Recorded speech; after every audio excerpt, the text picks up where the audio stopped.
always agree, but hey, at least they have coffee. Coffee. And each other. I love you, man.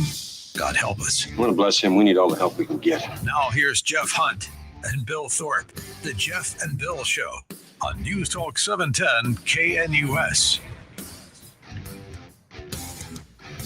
It is 6 a.m. in the Mile High City. Good morning, Denver, Colorado. You've tuned in to the Jeff and Bill Show, News Talk 710 KNUS. I'm your co-host, Jeff Hunt, along with Billy Thorpe, bringing you the freshest insights and hottest takes from the right, left, and center. Congratulations. You just woke up in the greatest country in history. We're just a few months away from DJT being our president again, and we're off and running. We got a great morning planned for you. In fact, this is kind of a special morning. We are broadcasting live from the campus of Colorado Christian University, as Mike Pence will be taking the stage later today, talking about the future of the conservative movement, talking about his role in it, the role of social conservatives, leadership, faith, public service, all that good stuff. And we're going to have joining us throughout the show faculty members from Colorado Christian University. And so you get a chance to learn about the great work that they're doing over here. So it's going to be a fun and special show, Bill. This will be really fun. This is kind of interesting. And you're at your alma mater, dude. Yeah, I played soccer here for a couple of years. It's weird because where we are in the new Armstrong Center didn't exist when I was here. And right behind us, there's a house there. And I used to park in the parking lot on the other side of that house because it was easier for student parking. It was like a little hidden spot where you had like 7 spots. So yeah. So I knew exactly when we were coming in this morning, I saw the map. I'm like, oh, I know exactly where I'm going. Yeah. And what's fun about this is that most people would think I was the graduate of Colorado. Yeah, exactly. Yeah. That is the weird part. And the thing is, I don't think I've gotten off. It was you roll down 6th Avenue and the map, Google's always tells you to get off on Wadsworth. And the key is no, you get off from the car in the Garrison. Yep. Yeah, that's right. That's the exit. Secret back entrance. And so it's like I'm rolling down that and I'm like, oh, I haven't done this in over 2 decades. Yeah. It was really crazy. It was really, really crazy. It's kind of funny. Yeah. So we're going to be getting stories from Bill's time here throughout. We have gone through the student records. We won't. Records. Especially not if my mom's listening. No. So honored to be out here on the campus of Colorado Christian University. Mike Pence, former vice president, will be out here interacting with students, meeting with dignitaries and VIPs and faculty members. And so an exciting day. Yeah, this will be fun. And so we'll be. And there's also a lot of like Denver news. Evidently, Jenny Griswold decided that maybe she did know about things before she told stuff, and then Jared Polis decides that he's a huge RFK Jr. fan, and that doesn't go well. It was amazing last night. I think Kyle Clark is sitting there on his Twitter feed being like, wait, normally I just beat up on lowly conservatives that have no influence in the state. But I have secret recordings now of Jenna Griswold where her staff talks about knowing that the passwords are out there, but we're never going to release that information because in doing so, they might quote create a media frenzy.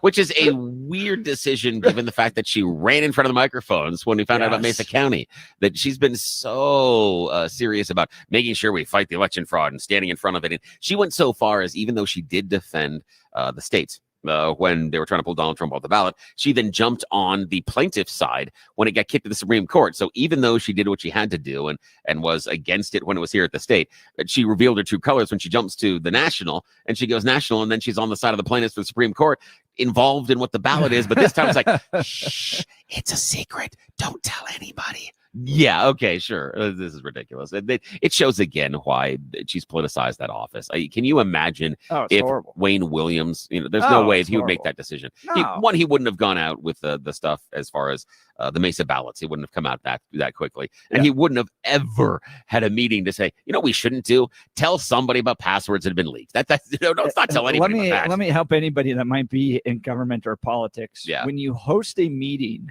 a quote secret meeting to discuss things, it's always recorded. I would tell people this all the time. People that I worked with in politics, I'm like, just assume every conversation is recorded. Yes. Yeah. Like don't ever say stuff that don't ever say stuff that you know. Yeah. It's just what were they thinking? But this will be interesting. And then Polis receives backlash from Kyle Clark and none other on the RFK thing. It's like, wow. And here's Jared Polis. I'm excited by the news that President-elect will appoint Robert F. Kennedy to HHS. What is he excited about? That's what I want to figure out, is what is Polis thing that Kennedy has that he's like, oh, I'm excited about this appointment. What I don't understand. Oh, we'll read it. Oh, and then you're going to watch the amazing walk back tapes.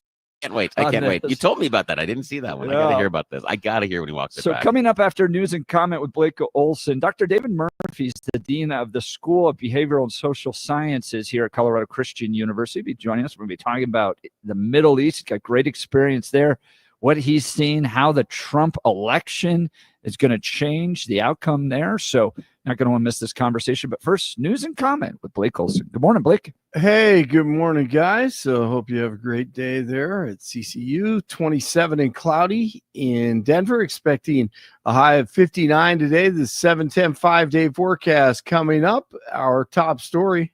I love mythology, and this individual does not exist on this planet. Nobody in the world could have pulled off what he pulled off, so I'm in awe. Hey, that's Sylvester Stallone, Rocky. Excited about DJT's victory, a knockout. Governor Polis took to X to share his excitement for RFK Jr.'s appointment as Health and Human Services Secretary. Polis, who's been a critic of Kennedy's long-held vaccine skepticism, says he's optimistic that RFK Jr. will shake up the HHS and FDA and hopes that he'll lean toward personal choice and on vaccine requirements. Polis went on to outline hopes for a decrease in the price of prescription drugs, eliminating the FDA's nutrition department and ending pesticide-intensive agriculture. RFK Jr. on with Theo Vaughn, exposing the fraud of Dr. Fauci.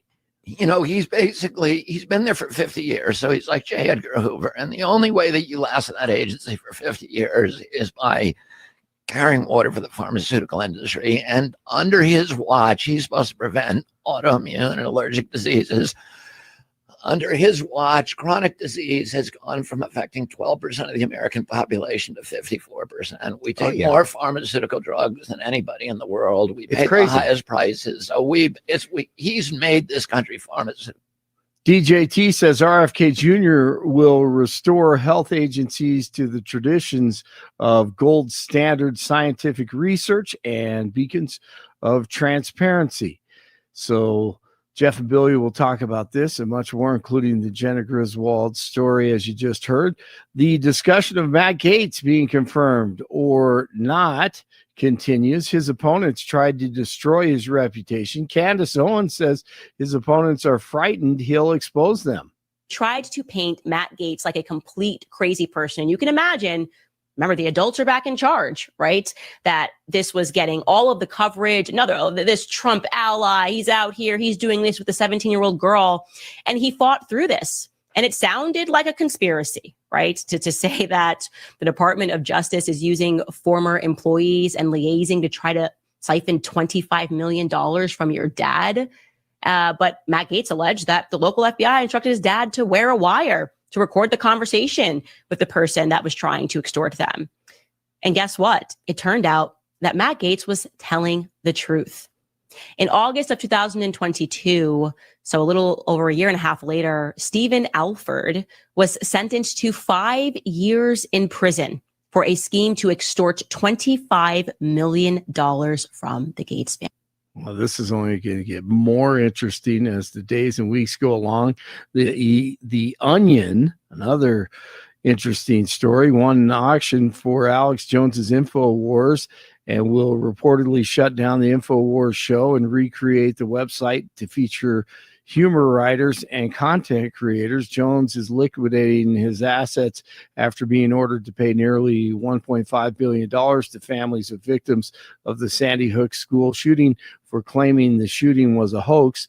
He apologized profusely a long time ago, but they tried to crush him. But he'll be on his other platform today and said it really wasn't a fair auction about 7 or 8 hours ago. Sure, we will hear more about that one as the days go along here. Police in L.A. investigating the death of a newborn baby in the city Skid Row. Police say the baby was either dropped or thrown out from a fourth-floor bathroom window. Officers detained a woman who had been taken to a hospital due to bleeding, but she's since been released pending further investigation. The man accused of causing a crash that killed a Golden police officer is being charged on 5 counts. Stephen Gear appeared in court Thursday, where he found out that he will face 5 counts in the DUI crash that killed Officer Evan Dunn and injured his partner. The court will set a status hearing for mid-December, where a date for a preliminary hearing will be discussed. News brought to you by Lair Fireplace and Patio, Denver's premier source for everything fireplace, patio, and grills. Locally owned and operated since 1954. Online at lairfireplacepatio.com. The Nuggets at the Pelicans tonight, and college football tonight, the Border War, WYO and CSU at 6 o'clock in Fort Collins. Tomorrow morning at 10, Utah at number 18 CU. There should never be a major college football game before noon. 10 o'clock kickoff tomorrow in Boulder. I can't stand that when they play early in the morning. I get noon or 1 o'clock, but wow, 10 o'clock in the morning. 24 in Broomfield, 26 in Greenwood Village, 27 in Denver. Jeff and Billy continue TGIF. Blake Olson, News Talk 710 KNUS. Denver weather. Your 710 5-day forecast. We're going to have mostly sunny skies on this Friday. Denver and the Front Range will enjoy temperatures in the middle and upper 50s with fair weather and clear skies tonight. Heading into the weekend, lows lower 30s. For that weekend, then, we're keeping it dry, little brisk. Sunny skies, highs will be in the low to mid 50s with lows upper 20s, low 50s Monday, then cooling to the 40s Tuesday. Weather brought to you by Colorado's Best Roofing, reminding you to protect your home from the harsh Colorado weather. Schedule your free, no-obligation roof inspection at roofingcolorado.com. Meteorologist Don Watzel in the 710 KNUS Weather Center. The K2 Red Angus 9th Annual Fall Female Sale is Thursday, November 21st, 1 p.m. at the K2 Sale Barn, Slater Road, Wheatland, Wyoming, selling Red Angus, Black Baldies, and Red Baldies. There will be 400 commercial females sold, including bred cows and bred heifers. K2 Red Angus has high-quality females range raised and ranch ready and developed to make long-lasting functional range cows. Lunch will be served at noon, sale at 1 p.m. For more information, go to k2redangus.com or call 331-2917. My name is Dustin. I'm the head designer for Cody James, and this is Behind the Design with Boot Barn. The Cody James boots are made in Leon, which is known as the cowboy boot capital of the world because of their long history of making handcrafted cowboy boots. As far back as the 1700s, they've been making quality boots. So those craftsmen, artisans are literally passing down those skills from generation to generation. Cody James, only at Boot Barn. Jeff. Welcome back to the Jeff and Bill Show, broadcasting live from the campus of Colorado Christian University, as Mike Pence will be joining us later. So, got to know this guy when I was here, Dr. David Murphy. He serves as the dean of the School of Behavioral and Social Sciences here at Colorado Christian University, but it's got this great background. I mean, very impressive background. 25 years in the Air Force, and now has gotten into teaching and provided always great analysis, research, and publications on things that were happening in the Middle East. He joins us now. Good morning, Dr. Murphy. Thanks for being on the Jeff and Bill Show. Morning. Hey, good morning, guys. Based on what you said before the news coverage, I'll assume you're recording everything I said. So good to talk to you guys. Yes, and broadcasting it all across the city. So, Dr. Murphy, big election just a week and a half ago. We spoke with some folks directly from Israel just the other day that were thrilled with the election of Donald Trump and how that may change things in the Middle East. Your perspective, 25 years in the military, analyzing all this, teaching about it, what changes should we expect to see in the Middle East in the next 4 years? Well, if there's one song that would wrap up what happened in the election regarding Israel from their perspective, it's the 1963's Angels song, "My Boyfriend's Back and You're Gonna Be in Trouble." I know there's That's a nice reference. they're singing that one all over Israel and thankfully all the Jews around the world. So it is clear from Trump's cabinet picks over the last week what's going to happen with Israeli policy reference the United States. Andrew Bernard, writing in the New York Post yesterday, said it best. This are his words, not mine, but he wrote an article that's headline is "The Trump Cabinet Nominations a Big Middle Finger to Anti-Israel Progressives." So Trump has already signaled both sides of the Atlantic where he's going to go with Israel, picking Rubio, Huckabee, Stefanik, and of course, Pete Hegseth could not be a more pro-Israel plan. So specifically, I think to answer your question, Jeff, you're going to see a return to what worked under his administration. So you're going to see crippling sanctions put on Iran as soon as he can possibly do that. And then you're going to see exactly what he said the other day to Israel is the floodgates will be open as far as weapons provisions and as far as backing up Israel in every possible way we can. I don't think you'll see Trump wanting to put American boots on the ground as far as direct conflicts with Iran. Neither side of the political aisle is excited about getting more involved in foreign wars right now, but you're definitely not going to see this on and off again, I guess, uncertain position that we've seen here from the Biden administration for the last few months.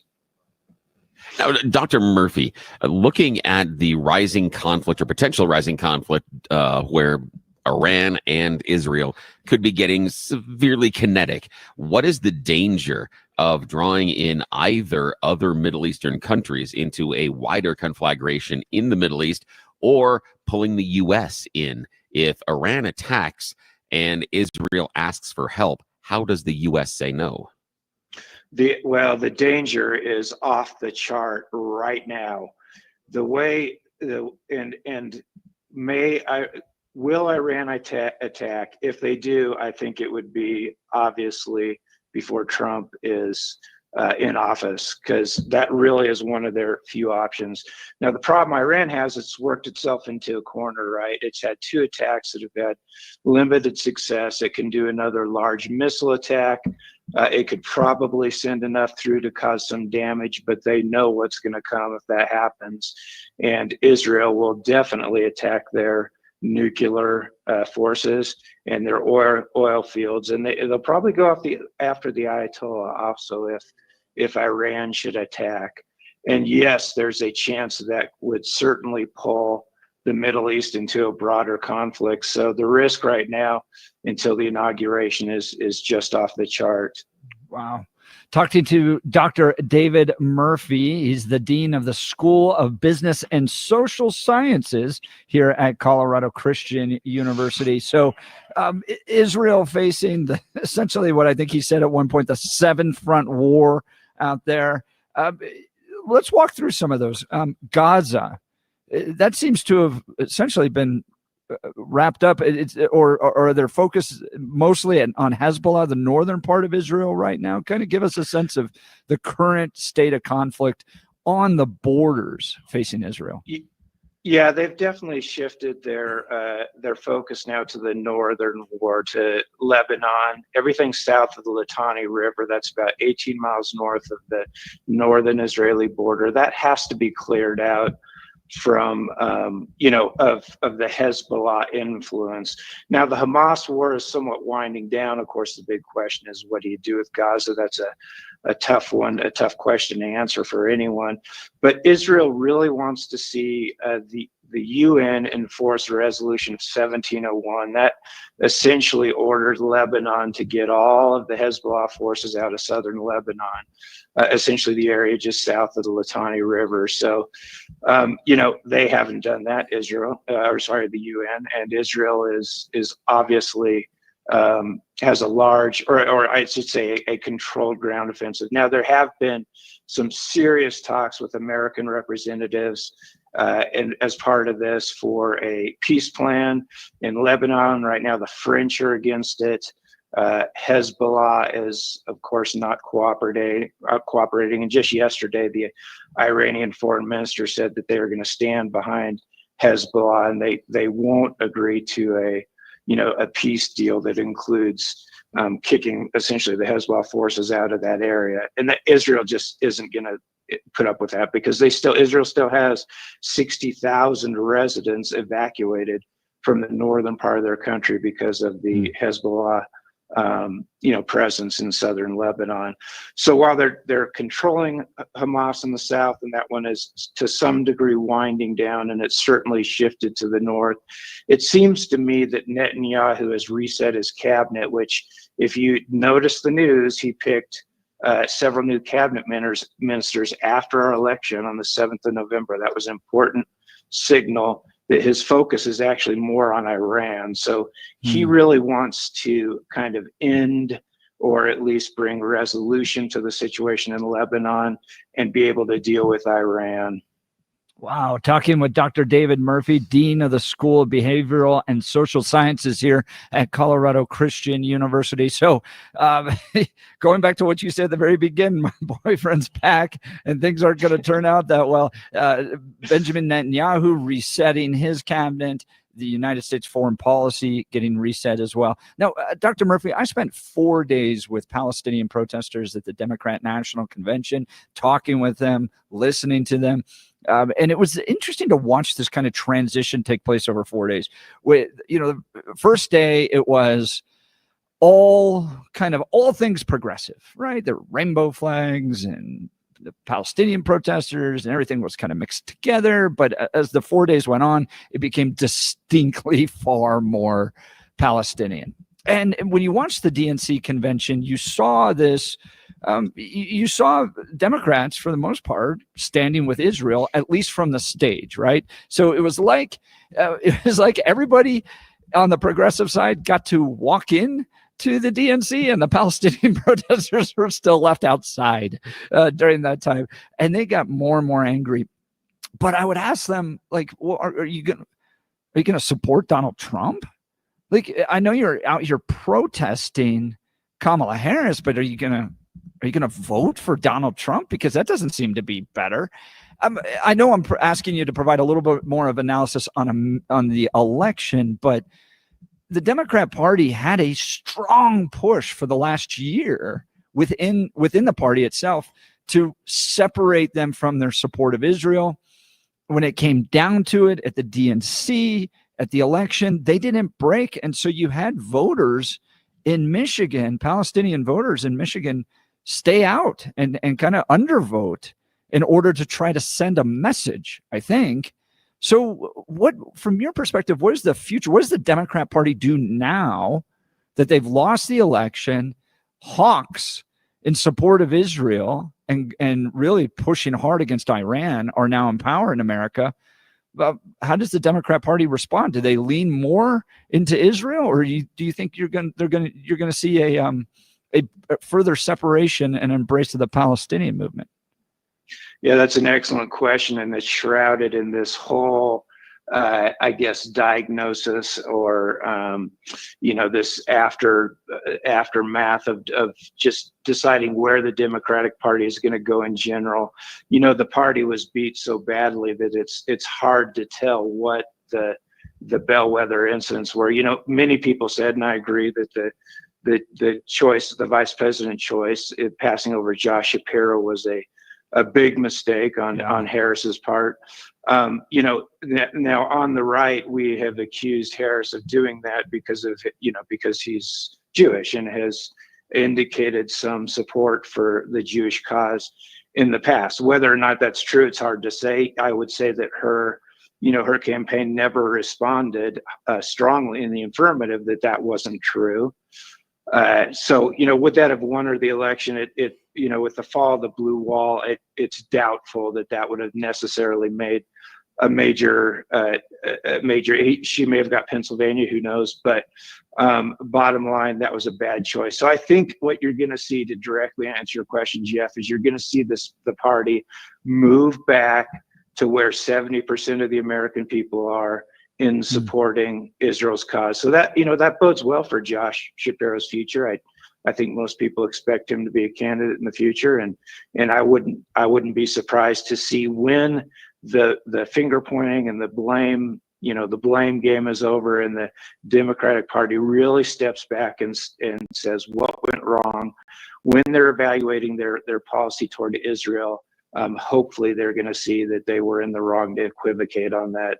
It surprised me as well that those communities voted the way that you said they did, because we would, it's kind of, why would you do that? You're certainly not helping the cause of the Palestinians by not voting, or in some cases even voting for Trump. There were some really famous cases of some of the mayors of towns with strongly Muslim communities that came out flat out and voted for, or said they were going to vote for Trump.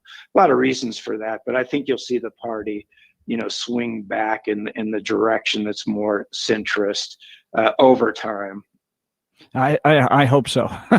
Talking to Dr. David Murphy, Dean of the School of Behavioral and Social Sciences here at Colorado Christian University, a storied 25-year career with the United States Air Force, and now teaching the next generation of leaders over here at Colorado Christian University. I'd like to pivot a little bit now to Ukraine.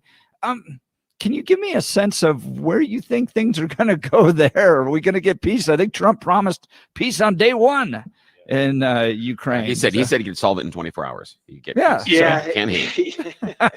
Yeah. Will he solve it in 24 hours? Probably not. But will he solve it? I believe so. It'd be interesting. Pete Hegseth is obviously a big pick in that, and of course Matt Gaetz is. He, of course, as you can imagine, he's strongly opposed right now by people in D.C. But we'll go. So those. We have a strong element of the Republican Party that really want to get out of Ukraine. The problem with Ukraine from day one is we've been dumping money into the situation without a strategy, without aggressive diplomatic efforts to solve the issue, and that never goes well in war, to just write a blank check without a plan. Obviously the bad guys are the Russians. We got that. I mean, and I think that's well understood. They certainly shouldn't have invaded Ukraine. Of course, they, at least from the perspective of the what some people would call the far right, Tucker Carlson's kind of wing of the Republican Party, they had some legitimate concerns that weren't being addressed on the international scale. Does that give them a right to invade a sovereign country? Clearly not. But we also have been fighting a war with really no strong diplomatic attempts to bring peace and stop the suffering, and that doesn't end well. Trump will do that. He's not been specific on how he'll do that. Trump likes to do that, where he'll make a grand statement like that, but he's going to leave, the question open. Well, how are you going to do that? It leaves everybody guessing. That does have some strategic, utility. It also leaves you're open to your, critics who say, yeah, well, you just said that. How are you going to do it? But I think you'll definitely see a strong diplomatic move to sit down with Putin and to solve the issue, and not to a way that the West is necessarily going to like. It might involve, some of the Donbass, some of the parts of Ukraine that, that no previous president prior to Trump opposed Russia having, as Russia hanging on to those. So we'll see. It's going to be tough. I know he'll get right on it. His cabinet appointments indicate that he's going to get right on it, and I know he's not interested in being involved in it at all. Now, Dr. David Murphy joining Jeff and Bill live. We're broadcasting from CCU. The former Vice President Mike Pence and his wife are going to be here today. That's why we are out here. You cited both Hegseth and Gates as far as being opponents to Ukraine. However, Marco Rubio, chief of staff, is a strong proponent to stay in Ukraine. Secretary of State. Secretary of State, sorry. Yeah. Chief of staff's Wilkes.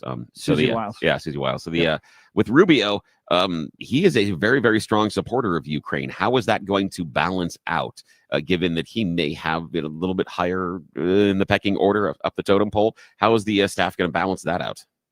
Yeah, it's a great question, Bill. And I just read an article the other day where an op-ed where they were making the argument that tension between Trump and Rubio on that point is going to be a positive, because you have Rubio who's more of an interventionist, and you have Trump who's clearly, not, or at least not an interventionist in the sense of American boots on the ground. He'll intervene in other ways, and he's usually going to do that via economics, economic means first, of course, so the elements of national power that we control. So it'll be interesting to see how that tension develops. I think Trump has such a strong mandate right now, and the American people are so tired of Ukraine, and even Europe has been, kind of backing off of the Ukrainian situation, that Trump will give Rubio those marching orders to do what he can to end that conflict. And there will be some element of carrot and stick that Trump has always used with Putin and Xi and some of the other rivals. The interesting thing is these guys they all know Trump, so Trump's really a known to the international actors now, whereas in 2016 he was an unknown. He's a bit of a known now, so it'll be interesting to see how they respond to what they know is coming. So I think you'll see him be more sympathetic to Putin's cause, but not in the sense of anything that would give up American sovereignty in that direction. But I do think you'll see him at least push hard for a diplomatic resolution, and Rubio will have to take those marching orders. And I think you'll definitely see a drawdown in the funding that's going to Ukraine. According to Russia, they think they've got it. I mean, post-election, they came out and said that we won. They were talking about them, and state media was talking about them winning. One of the Russian military advisors actually said the move now is for Trump and Putin to decide how to divide up the world.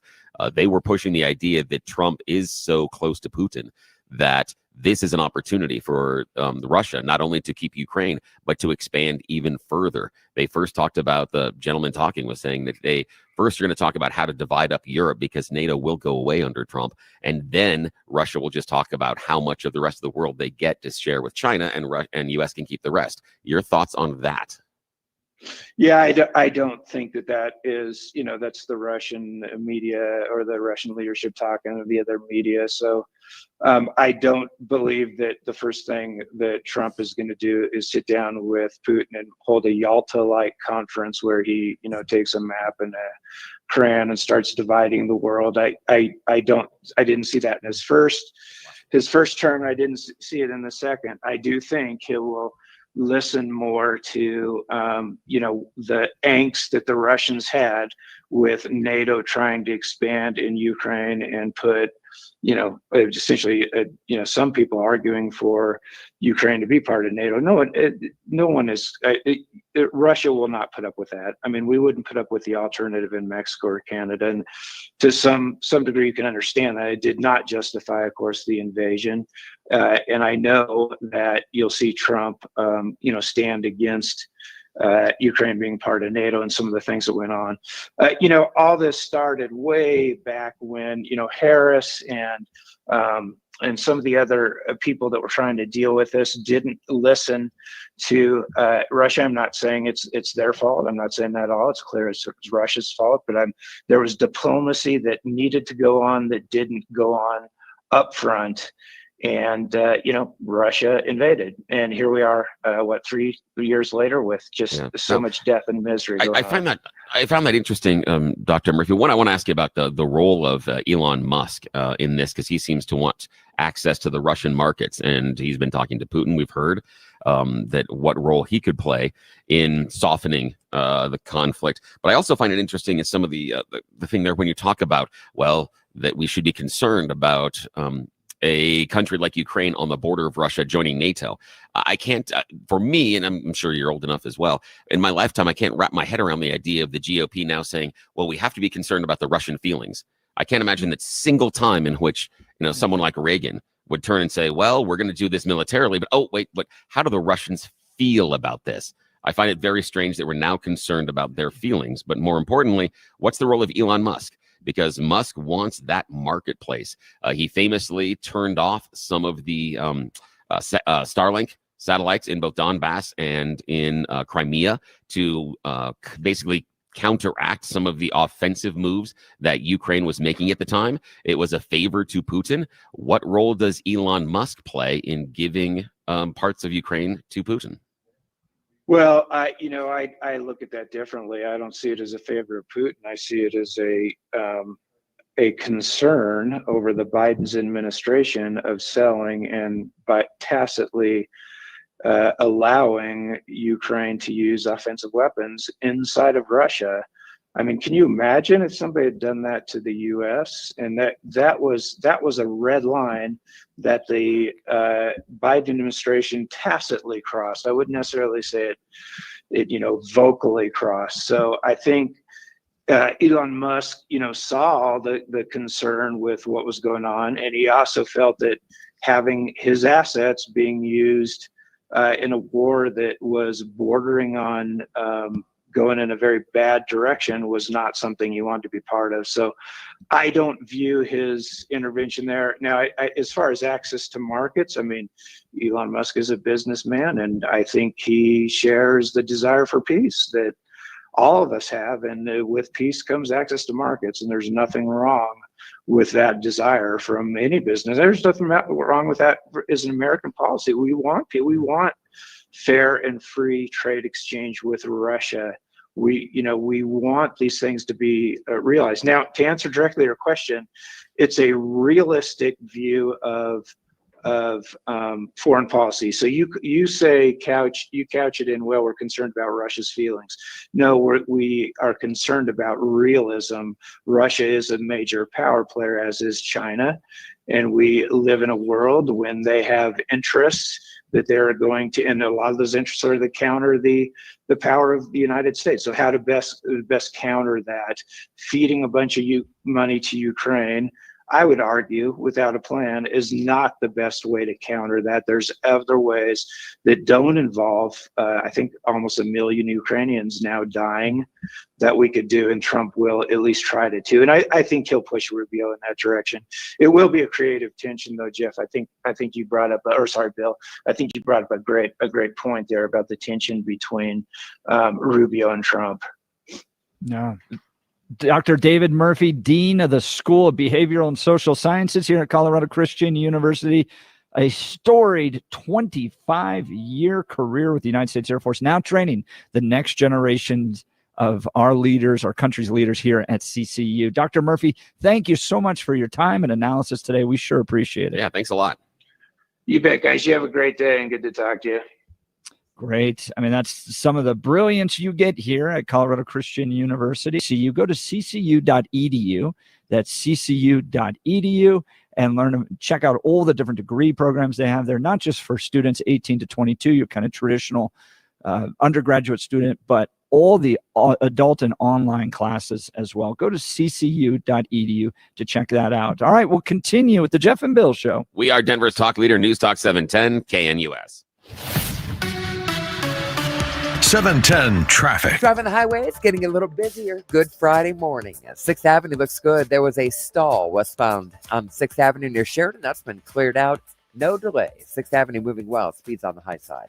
Getting busier. 270 through Commerce City. Just at about 15 minutes to get through there. 225 starting to deal with pockets of delays traveling through Aurora. I-70 is quiet. It's looking good from Arvada on out to Aurora. If you headed to the airport, no trouble there. And a crash to watch for, 46th and Sheridan. I'm Susan Phelan. This report is sponsored by Jack in the Box. Wall Street Money Report. NASA's Jet Propulsion Laboratory in Pasadena, California, laying off workers for the second time this year. Michael Kastner reports. An estimated 325 employees were let go Wednesday. That's about 5% of JPL's workforce. University of Illinois health nurses are entering another day of their strike for higher wages and improved safety measures. Perry Williams with details. The nurses union says despite several attempts to reach a contract compromise, they've not been able to reach an agreement with the health system. We just need cost of living. We're not asking for a lot. Just we have mortgages, we have children, livelihood. We need safe patient ratios. The nurses previously staged a 7-day strike in August, but were unsuccessful in reaching a deal for a new contract. They say they will not return to work until an agreement is signed. The number of people sickened by the recent McDonald's E. coli outbreak now stands at least 104. That's the word from federal health officials who said on Wednesday that at least 34 have been hospitalized. The cases have been linked to slivered onions that were served on McDonald's quarter-pounder hamburgers. The CDC says cases have been detected in 14 states, with at least 30 reported in Colorado. One person in Colorado died and 4 people have developed serious kidney problems. I'm Mark Mayfield.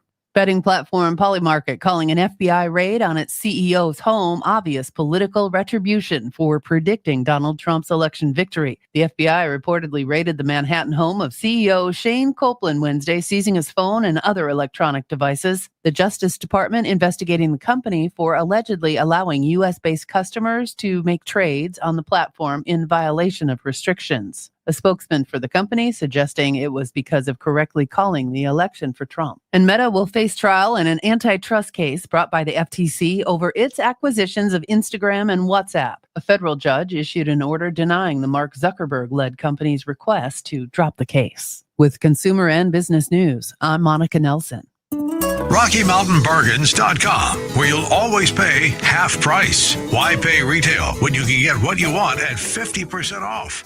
Just go to RockyMountainBargains.com and save. Here's this week's featured item. $50 gift cards from the Butchery Restaurant in Arvada. Get them now for half price. Get it now at RockyMountainBargains.com for 50% off. RockyMountainBargains.com, where you always pay half price. Restrictions apply. Go to RockyMountainBargains.com for complete details. Jack in the Box is never not serving breakfast. That means you can pick up a Jack's $5 Big Deal breakfast meal featuring a breakfast Jack hash brown and French toast sticks all morning, day, and night. You're losing your hair and you need a simple solution that works. You want the best. Modern technology with top-rated physicians, something that's guaranteed to work. Guys, you need Dr. Tanya Pauls and her team at Advanced Hair. They've completely redefined hair restoration. From the experience itself to their unmatched results, receding hairline, bald spots, thinning hair, address them all with Advanced Hair's simple one-day treatment in a calm, relaxed environment with the most experienced professionals. Advanced Hair has performed tens of thousands of these breakthrough treatments. And get this, your own natural hair begins to regrow the very next day. No one in Denver can offer anything like the Advanced FUE found at Advanced Hair, and I highly recommend their team. It starts with your free consultation. Call 720-459-HAIR. If you qualify, you'll also get $250 off and 250 free hair grafts. Refine your hairline with a team that's redefined hair restoration. 720-459-HAIR or advancedhair.com. That's advancedhair.com. Homeowners, as the seasons change, you don't have to miss out on outdoor leisure.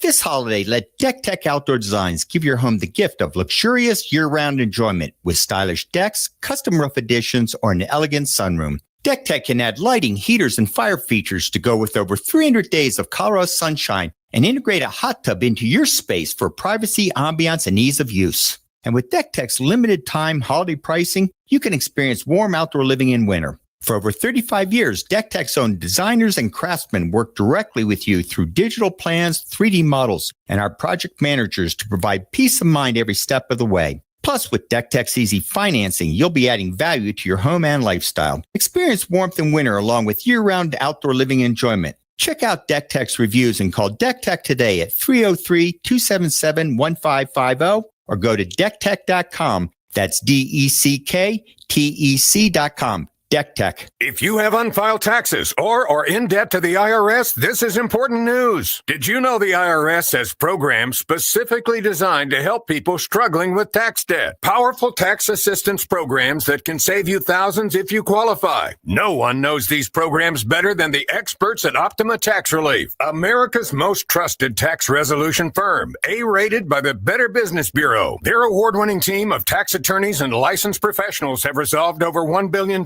of tax debt for their clients. One call to Optima can start the process, helping to end your worries about wage garnishment, asset seizure, and other IRS actions. Make sure you're getting the best options to solve your tax problems. Call the experts at Optima today for a free confidential consultation. Call 800-965-1433. 800-965-1433. 800-965-1433. Optima Tax Relief. Some restrictions apply. For complete details, please visit OptimaTaxRelief.com. Hi. Mike Pence in town. Yeah. He is Sun is gonna, beginning to rise. he's going to have some things to say, I think. Yes, I think he will. I think he will. I think he will. I know we got a caller waiting on the phone line, but we have to step aside. We went really long with Dr. David Murphy, so we're going to have to catch up with you here in a little bit. We've got You Choose the News coming up, but we've got some more guests. They're going to be joining us here out at CCU throughout the morning. And of course, we are going to talk about RFK Jr. and Jared Polis all of a sudden becoming a fan. Also, and Jenna Griswold's office discovering Come on secret over, tapes. Bill. It's okay to join MAGA, the Maha movement. no We got way. Jarhead Polis with us now. That Come is on. crazy. All right. We'll continue. You're listening to the Jeff and Bill Show. This is Denver's Talk Leader News Talk 710 KNUS.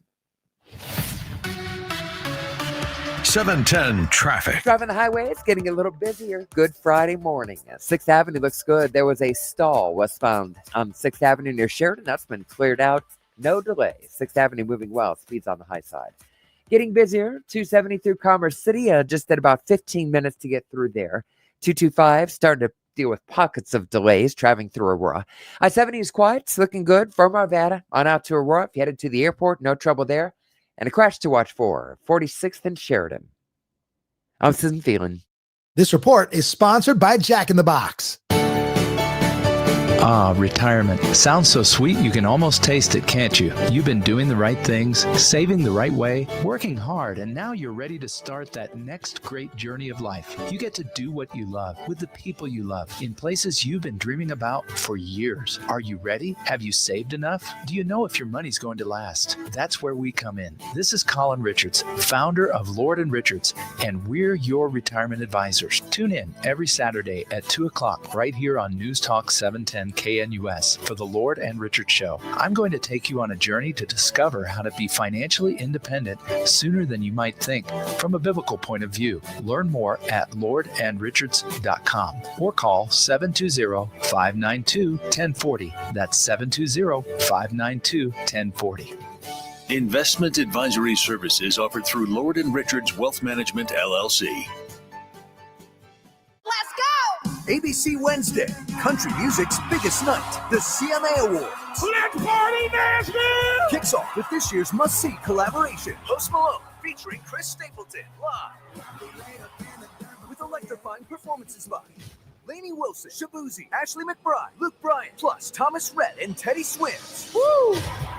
Luke Bryan, Peyton Manning, and Lainey Wilson host the CMA Awards live Wednesday, 8/7 Central on ABC and stream next day on Hulu. He's coming. Surprise! Your table saw broke. Also, the warranty expired weeks ago, so you need to pay for a new one out of pocket. At Progressive, we know small business owners don't usually like surprises because they cost you money. But a good surprise that could save you money? Getting a commercial auto quote from Progressive. Oh, and the replacement part you ordered doesn't fit, so it's completely useless. What a waste. Surprise yourself. See if you can save in as little as 7 minutes at ProgressiveCommercial.com. Progressive Casualty Insurance Company and Affiliates. This is Dan Kaplis. When I first came out of law school, my firm gave me a car crash case to handle. No one else wanted to do it. I loved it. I got to help real people in a big way, and I got to be a real lawyer who actually goes to court and fights when my people people aren't treated right. 40 years later, I love it more than ever. I accept righteous crash cases on a percentage fee basis. If you need my help, please call 303-770-5551 or hit dancaplisslaw.com. That's Dan, C-A-P-L-I-S law.com. Feel like you're trying to push a boulder uphill wearing skates? If you run or manage a local business today, you're challenged like never before. We get it, and we want to help. We're Salem Surround. We're a full-service marketing agency that'll help you increase your customer base by designing incredibly effective plans to reach your consumers day, night, and everywhere they might be. If you're a local business and ready for the next step, Google Salem Surround Denver right now. Our experts are ready to help you take your marketing to the next level. Google Salem Surround Denver today. Dinesh D'Souza here. Have you heard about my new movie? It's called Vindicating Trump. It's based on my book of the same name. The movie is a deep dive into the real reasons why the left and the Democrats hate Donald Trump so much. They're afraid Trump will dethrone them once again, the one man who can stand up to the tyranny of the left. Don't miss my no-holds-barred defense of Trump in Vindicating Trump. You can watch it now or buy the DVD. Go to salemnow.com, salemnow.com. From breaking news and weather across the country to insight from the brightest minds in conservative opinion, it's Salem News Channel. Home to the biggest shows on TV, like Dennis Prager, weekdays at noon Eastern, followed by Jay and Jordan Sekulow at 2. Join SNC, where facts are sacred, critical thinking is celebrated, and the pursuit of truth is unwavering. Watch Salem News Channel free now on Zumo Play. Learn more at snc.tv/Zumo. Thanks for listening to the Jeff and Bill Show. We love it when you call into the show at 303-696-1971. But we do have a rule. You can only call once per week, and that gives everybody a chance. This is Sebastian Gorka. Join me weekday afternoons from 1 to 3 on 710 KNUS.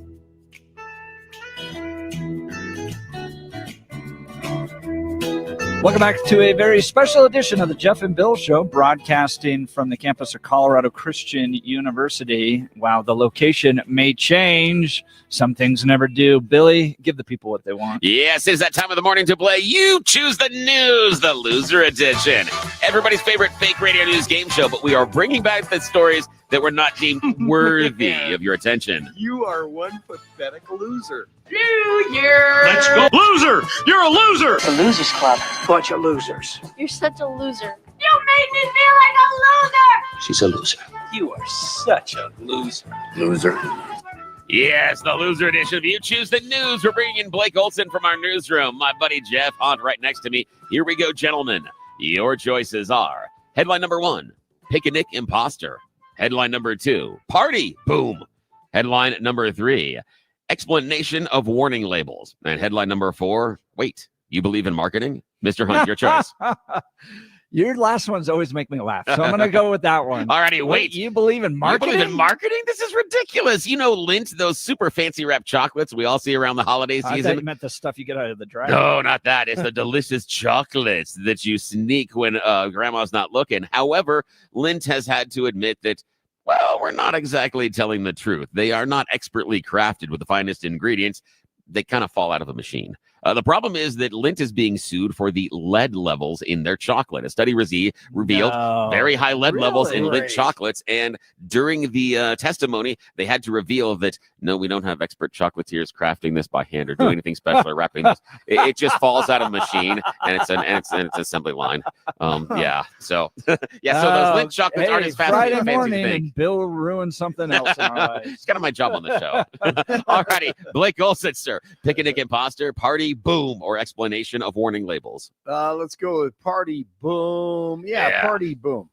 Party Boom. This happened recently. Alaska state troopers were called to an emergency Saturday morning because a bunch of teenagers were having a party right near a beach. They decided to keep their wonderful bonfire going by putting a fuel drum in the fire. Anybody that's been any time in chemistry class knows that things are going to go kapow. Yes, a 55-gallon drum of fuel caused a huge explosion that injured between 20 and 40 teenagers. Most of them were injured with moderate injuries. Some did have injuries. Shrapnel. Exactly. Some had life-threatening injuries. But again, never underestimate the stupidity of large groups of teenagers late in the morning, early in the morning. Nothing good ever happens between like 1 a.m. in the morning and 4 a.m. Amen to that. No good decisions are made. Teenagers, None. we're on the campus of Colorado Christian University. sir. Bill is notorious. We have access here to his student records. Oh no, don't do that. Let's see. This may be the one. This may be the one place where I realize that it's not good for me to go to late afternoon classes. 'Cause I don't have a tendency to show up all the time. Alrighty, final choice this morning, Mr. Hunt: picnic imposter or explanation of warning labels. Picnic imposter. Yes, we're talking about a picnic imposter. There are 3 insurance claims that were involving a bear damaging luxury cars in California. And after an investigation, turns out it might have been fraud because of a picnic imposter. Now, what happened is back last year, California Department of Insurance got some requests for investigations into insurance fraud because very high-end expensive cars like Rolls Royces and Lamborghinis were getting savaged by a local bear. Well, after an investigation, turns out one of the owners of the car was doing it himself while dressed in a bear costume and with some claws. Yeah, they actually had video footage at times, and they went to a scientist, and the scientist said, "No, that's a dude in a costume. That's not actually a bear. This is stupid." And the thing is, the guy kept the costume. So when they went and they did the investigation, they're like, "Could it be this, sir?" They pull it out. He said, "Well, maybe that's the costume." Yeah, and we have just enough time. Go ahead, please. No, we got enough time to do the bonus one, but you were going to say about the bear. Yes. No, please finish. Okay, we have a bonus one. We have just enough time this morning. We are going to give you an explanation of warning labels. Those of you that have been shopping at Costco recently and buying their butter, well, it's under a recall. They're recalling nearly 80,000 pounds of butter. Great. Because on the label it didn't mention it's made with milk. Now, again, I'm not certain how you make butter without milk.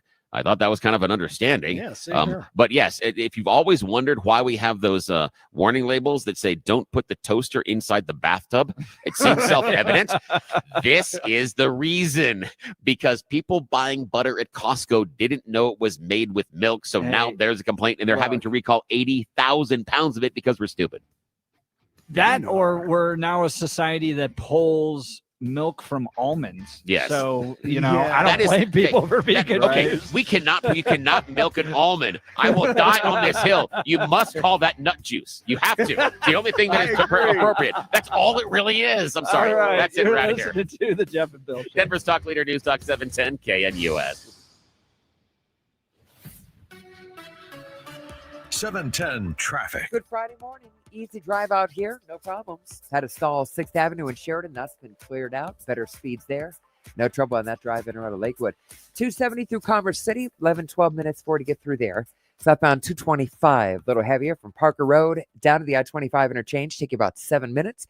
Northbound 225. Crowded getting up past Alameda. Rest of the highways are quiet. No problems if you headed down south through Douglas County, through northern Colorado, and heading into the high country. Good speeds on I-70. I'm Sid Phelan. This report is sponsored by Jack in the Box. Jack in the Box is never not serving breakfast. That means you can pick up a Jack's $5 Big Deal breakfast meal featuring a breakfast Jack hash brown and French toast eggs all morning, day, and night. Dennis Prager explains why Democrats must be upset. He made inroads in every single group, the most loyal groups to the Democrats, blacks and Jews. Made tremendous inroads. For Hispanics, it's not even an issue. Yeah, but nothing worked. The whole appeal to abortion, and the women voted Republican anyway. The Dennis Prager Show, weekdays at noon, right before Sebastian Gorka at 2 on News Talk 710 KNUS. So right now may be the perfect time for you to rethink how you pay for health care. And here's why. This time of year is decision time for a lot of people, but it's also when you can join MediShare and save even more than usual. For many families, joining MediShare means saving about $500 a month, which is a game changer for a lot of people, obviously. But what's more, MediShare members like it a lot. Their satisfaction rate is 98%. Imagine that. And MediShare is a proven thing, too, for over 30 years. It's a Christian community of hundreds of thousands of people now. And here's the thing. If you join before November 15th, and you mention the promo code SHARE, they'll waive your application fee. So you save even more right off the bat. I'll give you the number here in a second, but just call and you'll get a price within 2 minutes. And again, the deadline is November 15th. So call now. You'll save even more. Here's the number: 844-47-BIBLE. That's 844-47-BIBLE. 844-47-BIBLE.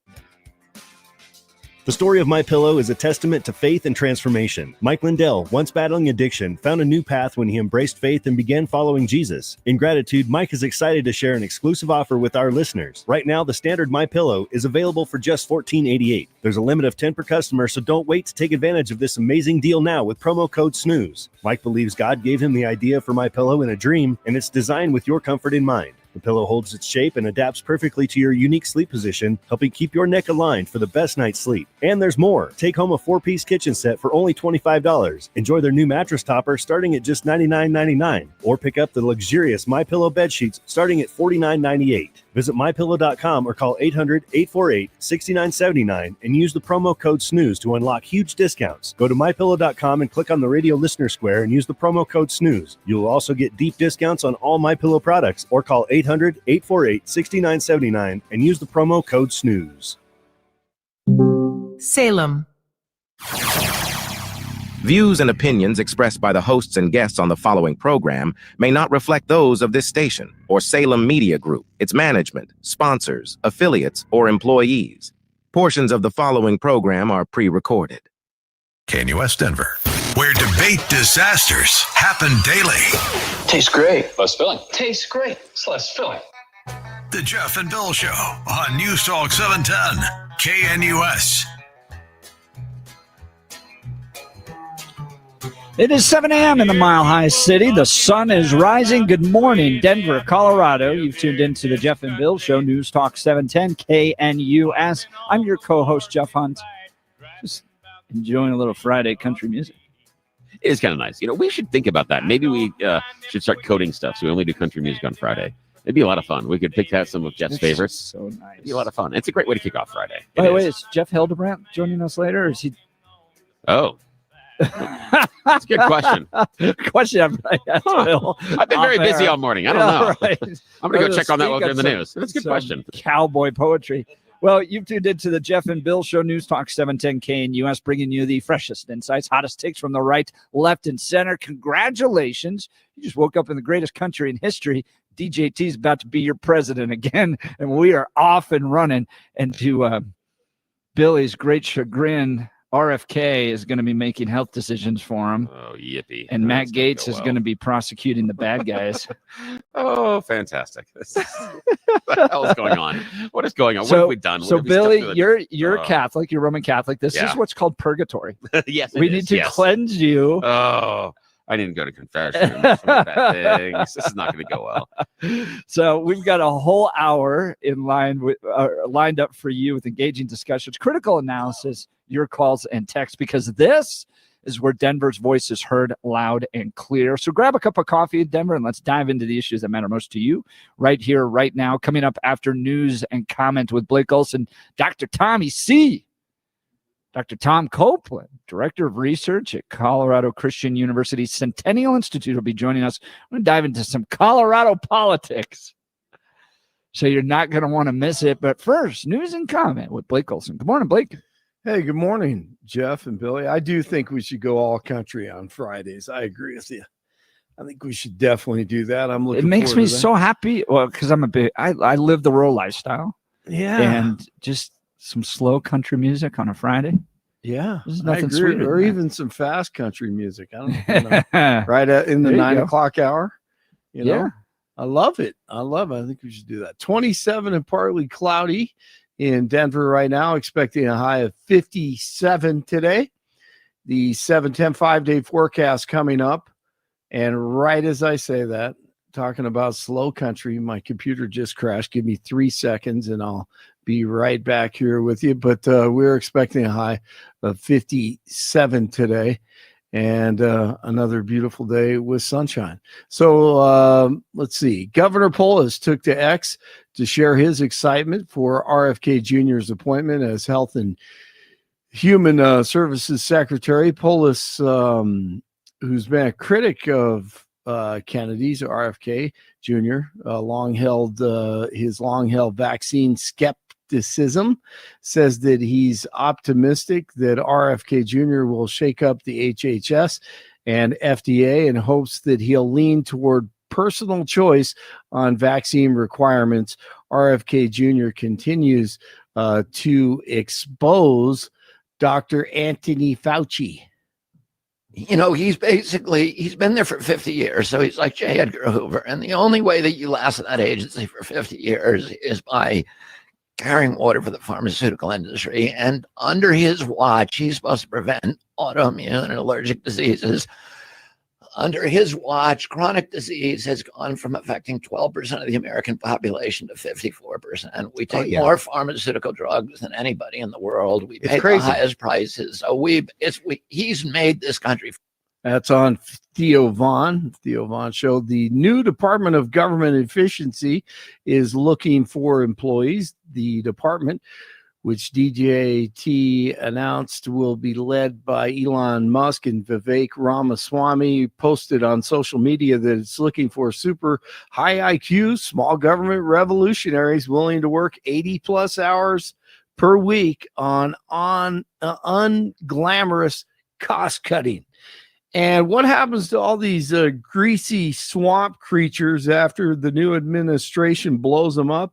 Mike Benz is always on top of it. Mark my words, you are going to see an exodus from Tony Blinken's State Department, and they are going to go straight into civil society jobs at Brookings, at the Atlantic Council, at CSIS, at the Council on Foreign Relations, at the Penn Biden Center, at Stanford University, and the Harvard Belfer Center, and you name it. They are all going to get their little perches there, and they're going to take that residual influence, and they're going to be making back channel deals with NATO, with the European Union, with the governments in Brazil, in Australia, and they are going to try to do that Brazil strategy that they were able to successfully do under Brazil and make it so that the only platforms that are allowed to have global dominance on social media are the ones who do not allow their political enemies to have a voice. And there will be a constant fight between the Trump administration's diplomatic efforts through the government and the blob's censorship diplomatic efforts in the shadows. So the fight will continue. An illegal immigrant charged in connection with the high-profile murder of Georgia nursing student Laken Riley heads to trial today. Jose Ibarra waived his right to a jury trial earlier this week, so his fate will be directly decided by a judge in a bench trial. Police in Westminster asking for help from the public after a man who was assaulted last month died from his injuries. The 34-year-old man was assaulted on October 20th near 121st Avenue and Huron. He was taken to a hospital for his injuries and died a few weeks later. Investigators have been working with the man's family and are searching for leads into his murder. Anyone with information can contact Westminster Police or Metro Denver Crime Stoppers. A $2,000 reward is available. A Denver couple has been sentenced to prison and ordered to pay a $20 million fine or $20 million in fines in connection with wire fraud against a federal defense contractor. Court records show Michael Aaron II and Kimberly Ann II filed dozens of false invoices with National Air Cargo. The U.S. Attorney's Office of Colorado says the couple obtained $5 million from the scheme and spent it on gambling and cryptocurrency. The Nuggets at the Pelicans tonight, New Orleans at 6 o'clock, tip-off. College football this evening, the Border War, Wyoming at CSU at 6 o'clock in Fort Collins. Tomorrow morning at 10 o'clock, Utah at number 18 CU in Boulder. UNC plays host to Northern Arizona. 24 in Broomfield, 26 in Greenwood Village, 27 in Denver. Jeff and Billy are at Colorado Christian University, and it's TGIF. Blake Olson, News Talk 710 KNUS. Denver weather. Your 710 5-day forecast. We're going to have mostly sunny skies on this Friday. Denver and the Front Range will enjoy temperatures in the middle and upper 50s with fair weather and clear skies tonight.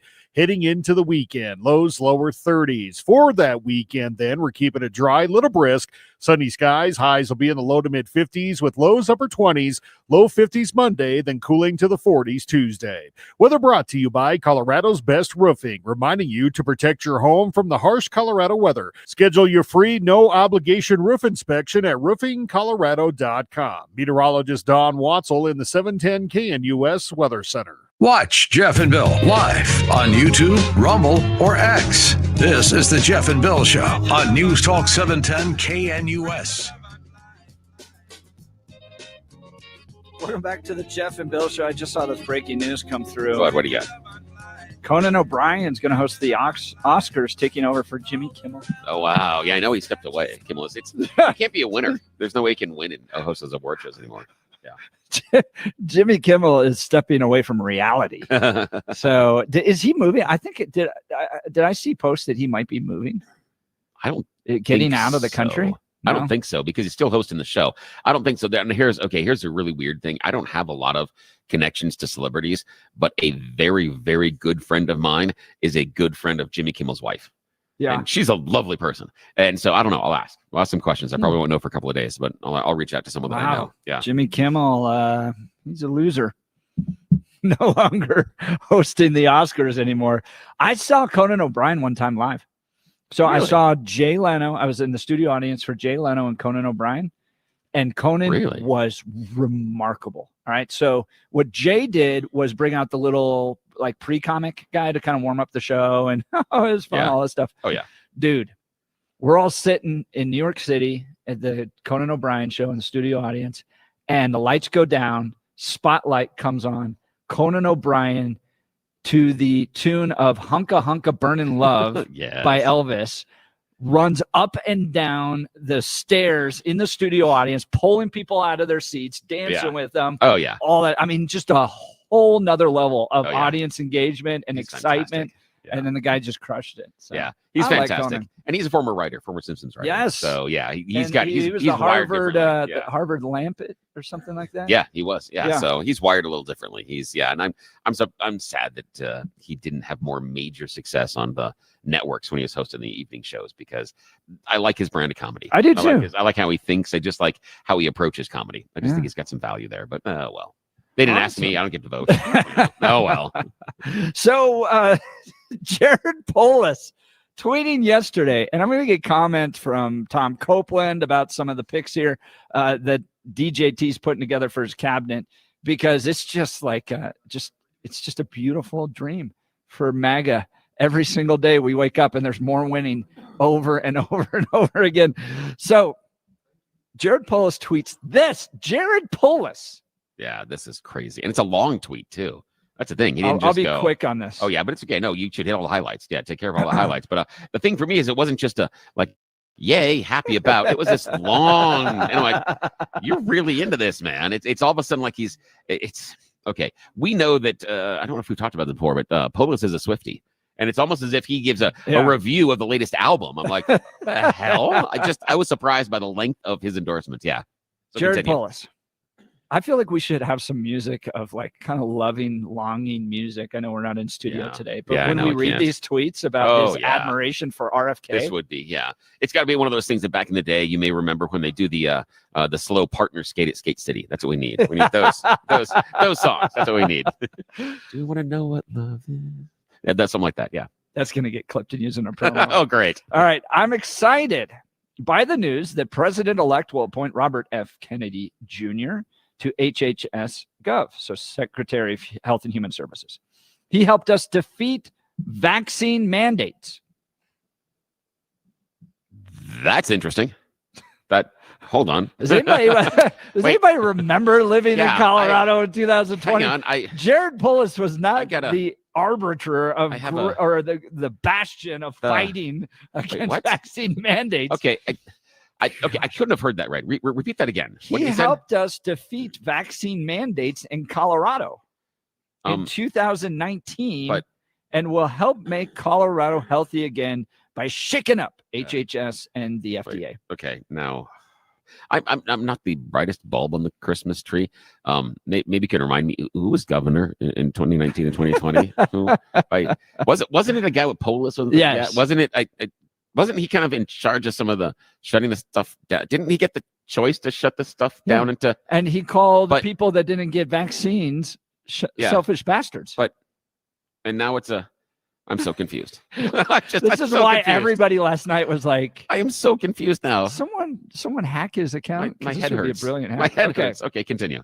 I hope he leans into personal choice on vaccines rather than bans, which I think are terrible, just like mandates. What? Polis doesn't like mandates. But what I'm most optimistic about is taking on Big Pharma and the corporate ag oligopoly to improve our health. Now, before you mock him or disagree, I want to share with you some quotes that, if he follows through, show why I'm excited. Level the playing field for Americans internationally on drug costs. Cap drug prices so that companies can't charge Americans substantially more than Europeans pay. Yes, Polis writes. Colorado currently has an application just sitting at the FDA for us to import low-cost prescription drugs from Canada, and we just need their approval. Second quote from RFK. In some categories, there are entire departments, like the nutrition department at the FDA, that have to go, that are not doing their job. They're not protecting our kids. Polis writes, yes, all caps, exclamation point. The entire nutrition regime is dominated by big corporate ag rather than human health, and they do more harm than good. Next quote. That's weird, because the one thing we've seen with us Americans is we're always making the nutritional choice. That's one thing we have seen, that the American population, when given opportunity and competition and market forces, yes, we're always making the healthy choice.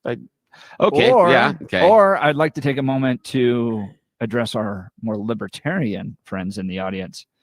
When you mix profit and addiction, bad crap happens, because there's a lot of motivation to get people addicted. But don't you make all the money? Isn't that the point? Again, I'm being facetious, but that's kind of that's the thing. Is I think that their goal is we're not concerned about that. The process is, at the end, have you seen the pile of money? I think that's their argument. But okay, continue. Last quote. We've got to get off of pesticide intensive agriculture. Unquote. Polis writes, yes, we've tried unsuccessfully to better protect people and pollinators from harmful pesticides. Pollinators and their feelings. That's not what here in Colorado. And we need all the help we can get to take on big chemical companies and improve human health and the environment for our pollinators and our people. And then he uses a little butterfly emoji. We will face strong special interest opposition on these, Polis writes, but I look forward to partnering with him to truly make America healthy again. And I hope that we can finally make progress on these important issues. Well, joining us to provide detailed analysis and comment on this tweet, Dr. Tom Copeland, Director of Research at Colorado Christian University Centennial Institute. Good morning, Dr. C. Well, good morning. Thanks for being back again, guys. I wonder if Polis thinks that pollinators are a particular voting group that he has.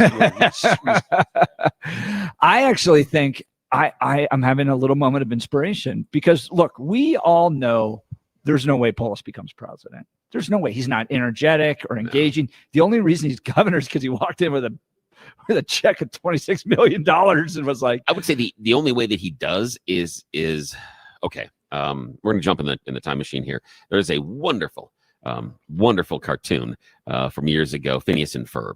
And there is the evil guy, Dr. Doofenshmirtz. And there's one time in which he's in a contest with a whole bunch of other evil geniuses, and everybody else destroys themselves. And he wins the contest on default and says, "Default, my favorite way to win."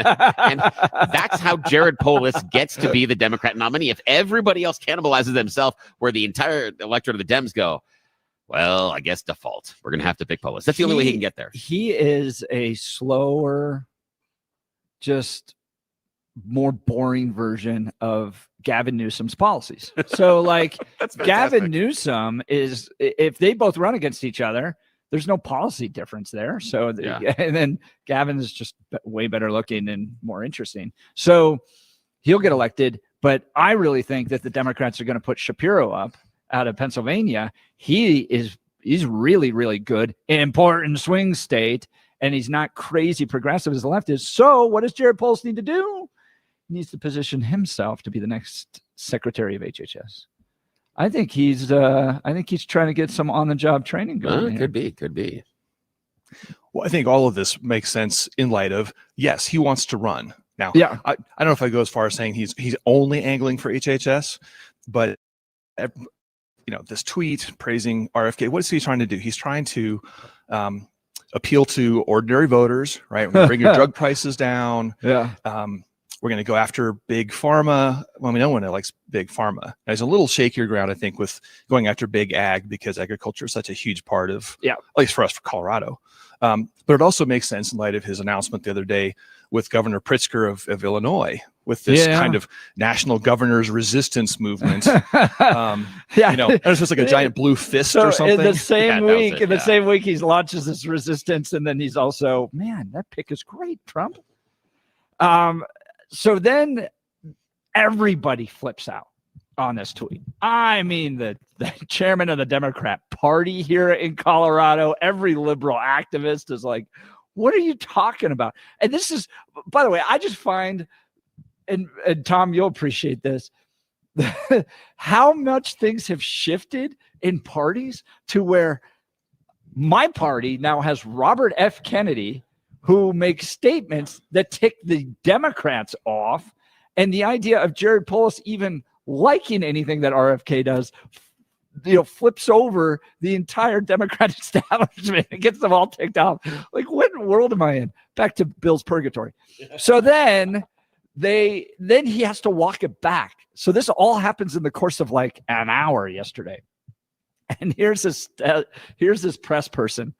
Governor Polis has not changed his view as a whole on RFK Jr. or on the governor's previously stated concerns regarding some of RFK Jr.'s positions. While opposed to RFK's positions on a host of issues, including vaccines and banning fluoride, he would appreciate seeing action on pesticides and efforts to lower prescription drug costs. And if Trump is going to nominate someone like him, then let them also take on soda, processed food, pesticides, and heavy metal contaminations. But he definitely does not endorse actions that would lead to measles outbreaks and opposes unscientific propaganda that undermines confidence in the life-saving impact of vaccines. The governor himself was vaccinated last week with the flu vaccine and the COVID vaccine, and he personally encouraged Marshall to get vaccinated as well. Who's Marshall? Maybe it's his brainworm. That's his name. Sorry, couldn't resist that one. I couldn't resist that. That's so, I mean, Trump's press person had to walk back the praise. I'll ask you guys this. Is it wrong for Polis to praise RFK? I mean, this guy's going to sail through. There's no way he doesn't get through. There's so much wind at his back. The Senate's going to confirm him. So is this just a whole bunch of kind of fluff made up about the fact, well, you like this guy's one thing, but have I showed you about the 15 crazy things he said? Or is it kind of much to do about nothing? Or is it wrong for Jared Polis to embrace this guy and his policies?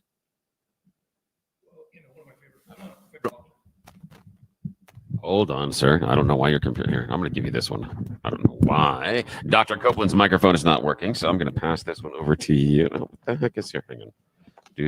Hey, look at that. Spilling some coffee. This is great. Okay, hold on. Moving the mic there. There we go. That's yours, sir. All right. Well, one of my favorite authors is a guy named Walter Russell Mead. Yeah. And he does a great podcast every week. It's like 30 minutes. Highly recommend it. And the host asks him each week, is this news or faux news? Yeah. This strikes me as faux news. Yeah. It's not really a big thing. I think it is maybe part of Polis trying to sort of get some national attention now. I mean, right now, the Democratic primary is starting, right? It started the day after Election Day for 2028. So it's at least possible, I think, that this is just, I've got to create this drumbeat of taking on, a national role and just getting in the media. That's my guess. Yeah, he is trying to make news. He retweeted me the other day. And he knows, Polis knows that I bring in all the eyeballs. All right, Bill. Yes. Got the microphone back from Dr. I'm gonna turn you loose. Yeah, here. what? RFK, director of HHS. Come on. Crazy. Come This is on, nuts. Bill. Get on the Maha movement. It's nuts. I can't imagine what he brings to the office other than a bunch of conspiracy theories. I understand that he thinks he's going to be able to move things, but does he understand that the money that is behind the things he's going to try to fight? There's no way that the government organization is going to make it happen. And one of the things he's talking about is lowering the prescription drug prices.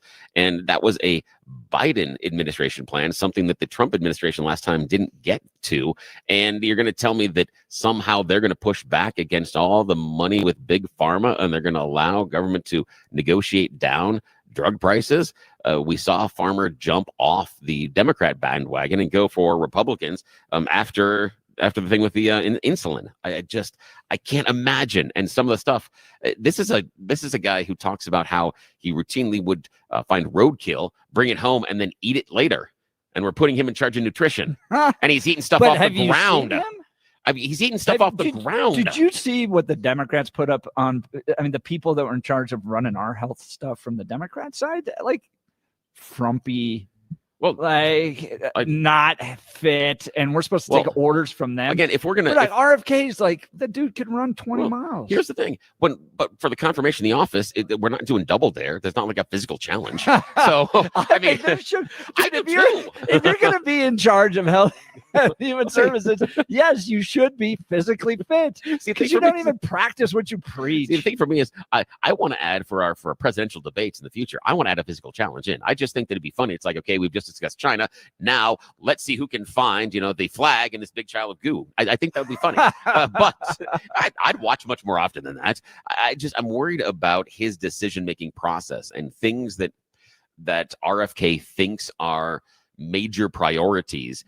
I don't see him falling in line with the right solutions on some of those priorities. I think that what he thinks and the solutions to those can be more of a problem than actually a potential solution, especially when he's talking about some of the stuff with vaccines. That can lead to some really, really crazy results based on healthcare.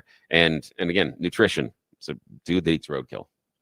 Yeah, he wants to eat stuff that he finds. If you're gonna blame him for what he eats, you gotta take the whole package. That guy is fit. He looks good. I want to take his advice. Go right ahead. I just don't think you should be in charge of the country. That's the thing. You can follow the RFK Jr. eating thing. You can. If you find a dead bear cub and you don't want to leave it in a park somewhere, you can bring it home and eat it later. Perfectly acceptable to you. Just don't make the rest of us. All right, let's go to Dr. C. Dr. Tom Copeland, Director of Research, Centennial Institute. Well, I think RFK fits the broken mold here. When Trump came in 2016, he ended up with a lot of inside Washington folks. Yep. I mean, so these are good people, but Rex Tillerson, Elaine Chao, very much a Republican insider. He didn't know what he was doing when he got there in 2016 in the transition. His kids are running things. And so they took the advice of a lot of folks. This time around, he wants disruptors. Yes. RFK will disrupt HHS. Pete Hegseth will disrupt the top echelons of the Pentagon. And Matt Gaetz maybe is the ultimate version of a disruptor. Yeah. And he's a lawyer. He doesn't have to know how to run a giant organization.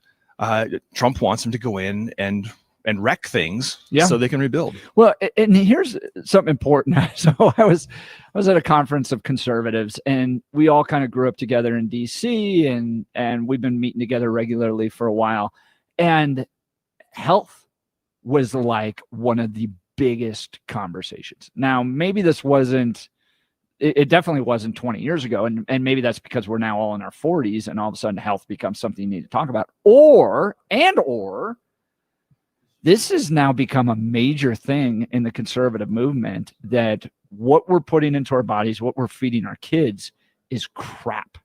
And it's driven by for-profit, addiction-oriented organizations and companies that don't care at all about your health.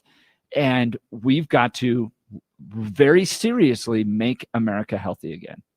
Well, are you familiar with Joel Salatin? He's an author, and he's done a lot of work on sort of returning to the soil. Long-term practices in farming and so on. I heard at least that he may be an advisor to the FDA now. Nice. And so that would be an indication of that very kind of, let's get back to healthier food again. Well, and that's the conservative approach, right? So, and this is markedly different. It's not the progressive go eat crickets and salad all the time. It is eat meat that isn't processed, like comes from a local butchery or something like that. Quality milk, quality vegetables, like get back to really good food. So there's a difference there too. But I spent years doing ministry out in California among Hispanic communities there, and these kids were eating for lunch like almost exclusively every day these spicy Cheetos, Takis. If I had to guess, it'd be Takis. It wasn't but it was the fire. No, it was in the that fire demographic. Cheetos, right? Yeah. Fire Cheetos. Oh, yeah. And it was just, I just watched these kids eat crap all, and I was like 19, 20. What am I going to do about it? I can't buy all these kids lunch, but I just watched this generation of kids eat processed crap. Now, and you're like, this isn't like what it was in the 80s. You might have a Coke every once in a while, but every meal. And I don't know if Michelle Obama's food program was enough. I think there's got to be, and this sounds weird coming from a conservative, but like an effort to step in to what these companies are doing to our kids and to us and making addictive. And there needs to be something done about it. Well, here's the dichotomy that I hear, and I understand the aspirational goals, and they all sound great with RFK Jr. The problem is that is diametrically opposed, in my opinion, to the large reason that Trump gained so many voters, and that issue being prices. The inflation and the cost of stuff that I'm paying at the grocery store. That was a major thing. Yeah. Do you see what I'm paying for eggs? Do you see what I'm paying for milk? Do you see what I'm paying for cereal? If we start pulling out these ultra processed foods, all the stuff at the grocery store is guaranteed to be more expensive. You are going to really squeeze, especially on the lower economic rungs. The reason they're making the bad choices with the food is not because they want their kids to eat Cheetos. But if you walk in there, if you look at a bag of Cheetos and you look at like a bag of dried fruit, the dried fruit's almost twice as expensive. That's the problem. We can walk through the produce aisle. Look at the difference in price between organic fruits and vegetables versus regular fruits and vegetables. Now, if we want to go no pesticides, then that means that everything that you're paying as far as organic, that becomes the norm. So now and that's the dichotomy that I see with RFK being placed there is, okay, we can go back to all the natural ingredients. We can go back and start pulling pesticides out, but that is going to guarantee to increase the cost of food. And what you're not going to do on the other end is increase the cost of wages or anything else. So you're basically telling the people that voted for you that I'm going to knock down the price at the grocery store. I'm putting a guy in that is guaranteed to make the cost at the grocery store go up. How is that possibly going to resonate and make that? And that's the problem that I have with this. I'm not saying that taking all the stuff out is a bad idea. It's just not going to get you to the goal that you want. You can't get You want there. to respond, Dr. Copeland?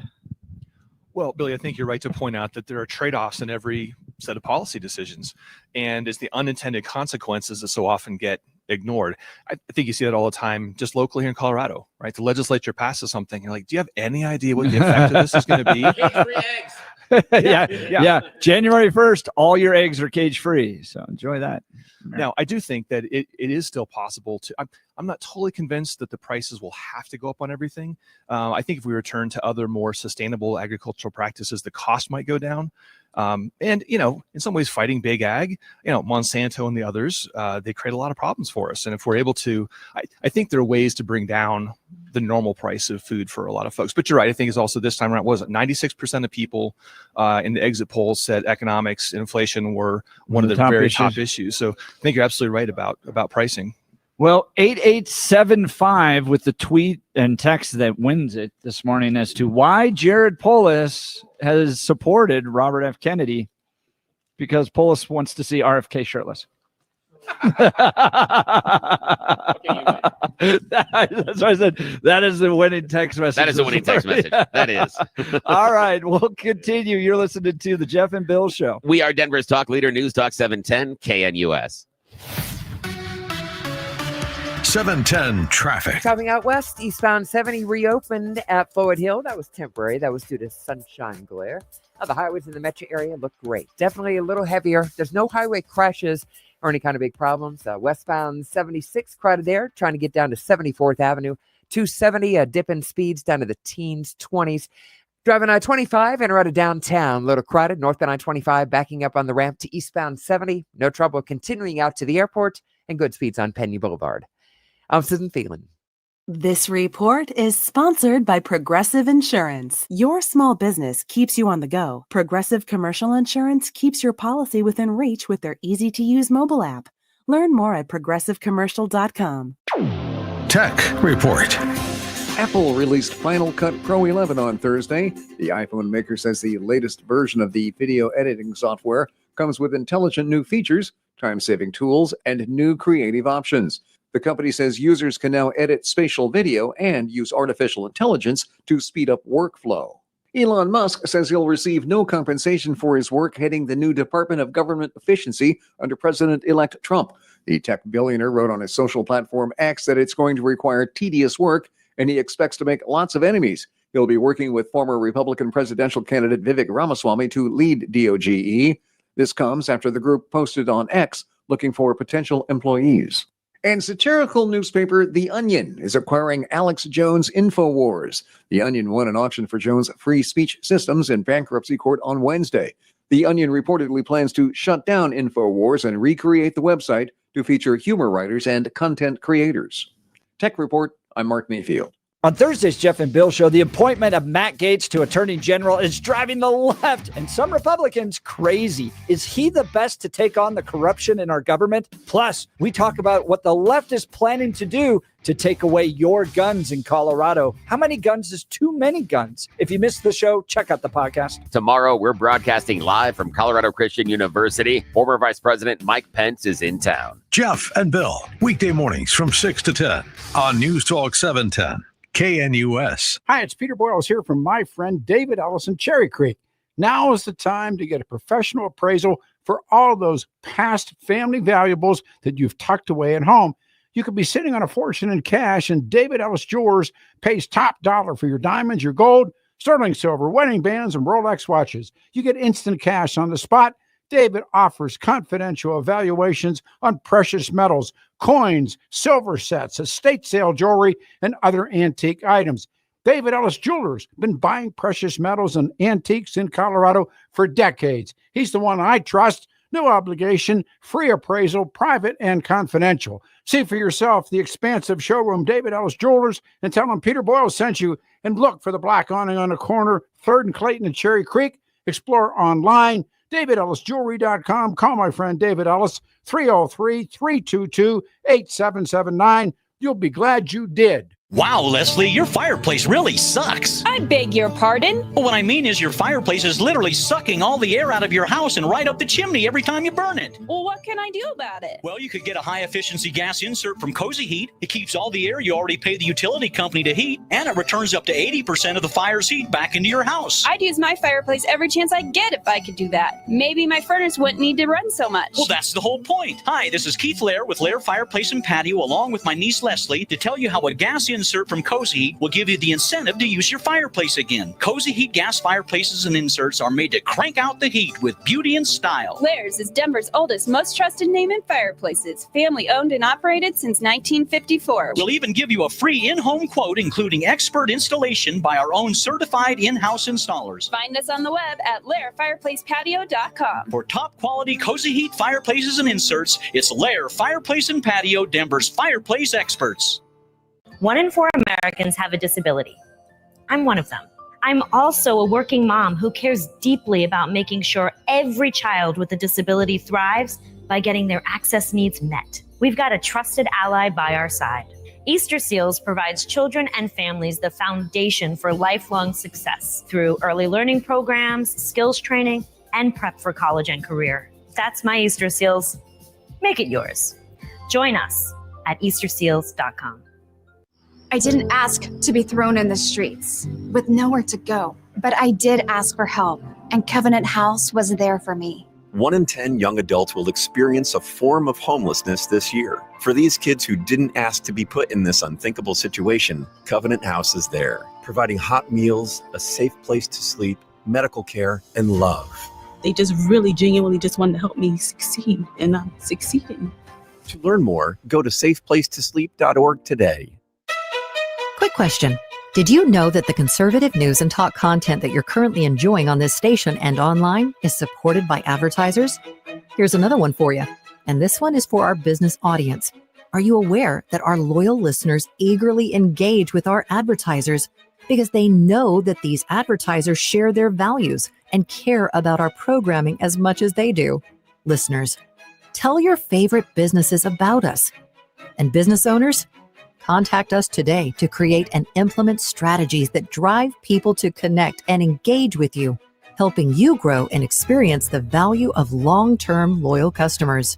Join with us today to continue spreading the good word. When you advertise on News Talk 710 KNUS, our loyal listeners know you care about our programming as much as they do.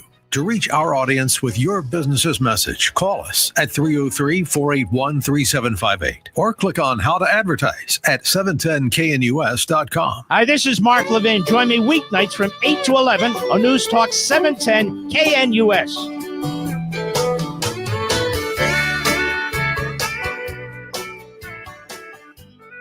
Welcome back to the Jeff and Bill Show, a special live broadcast happening on the campus of Colorado Christian University in Lakewood, Colorado, as we are going to be joined, or the campus will be joined. He's staying away from us. Yes. By Mike Pence. He unfortunately hit my Facebook page and was like, "Nah, I'm not talking to that." He'd actually really like you. He'd be like, "Yeah, let's talk DJT together." Yeah, we'd have fun. Mike Pence is going to be on the campus of Colorado Christian University later today, addressing students, meeting with faculty, talking about leadership. His wife's here as well. And so a big day for Colorado Christian University. We're talking to different leaders here from CCU. Let's go to the phone lines. Who do we got there? We got Joe from Arvada. He's been waiting a long time. Joe, thank you so much. How are you today? Good morning, Billy, Jeff. Hey, morning, well, I want to comment about the appointments, of course, specifically Matt Gaetz. But before I do, you piqued my interest. Jared Polis, you could never. You're not. I don't even accept you as my governor. Look, you are not a real human until you either pardon Tina Peters or jail Jana Griswold. You have one, and that will be. You can't have it both ways, can you? That will be. I mean, if one's breaking the law for having passwords get leaked online, I'm pretty sure the other one needs to be brought up on those charges too. That's completely and totally fair. Well, the thing is that will be a rallying cry against him. He was only a partisan representative of liberals. He did not represent my half of the country and the winning half. Yeah. What do you think? Maybe we just need to have him ask Kim Kardashian what he should do. That seems to be important. He never answered that question, did he? I know. No, he didn't. So tell us, what do you think about let's start with RFK. And then I want to get to Matt Gaetz. Oh, fabulous. He's going to bring the axe. You're fired, Dr. Fauci. I guess he's already retired. Bring him back and fire him. The point is that Dr. Fauci and the like need to be removed from government. Yeah. We would do much better without any of these people. What do we not understand? These people do things like tell you to put on a mask and then they laugh about it over wine and crackers. Give me a break. It's despicable what they've done to our children. Our children need to become McHealthy. There's a little hint for you, McDonald's. McHealthy. We need to have, the simple foods. Apple. Now, here's the one question I have. Are you willing to embrace government regulations in order to achieve that? embracing government regulations. The regulations should be to remove regulations. That should be the regulation. When any bureaucrat comes in to say, "Oh, this is how milk should be," they should immediately have the government removal of that bureaucrat. That's what government should be for. Remove that bureaucrat. That is exactly what government should be. With that lead in the paint, it was much better tasting. Went down much. Oh yeah, the lead in the chocolate. I heard that story. Yes, so we need more lead in the chocolate. Well, let me just say this: how's it working for you, Billy? How's the food pyramid doing for you? In fact, everybody looks like a food pyramid. No. This is my McDonald's I'm eating right now. So again, while we're talking about nutrition, I had the McDonald's there, right there. right. Those hash browns are fantastic. All right, Joe, we've only got a few minutes. Give us your rundown on Matt Gaetz.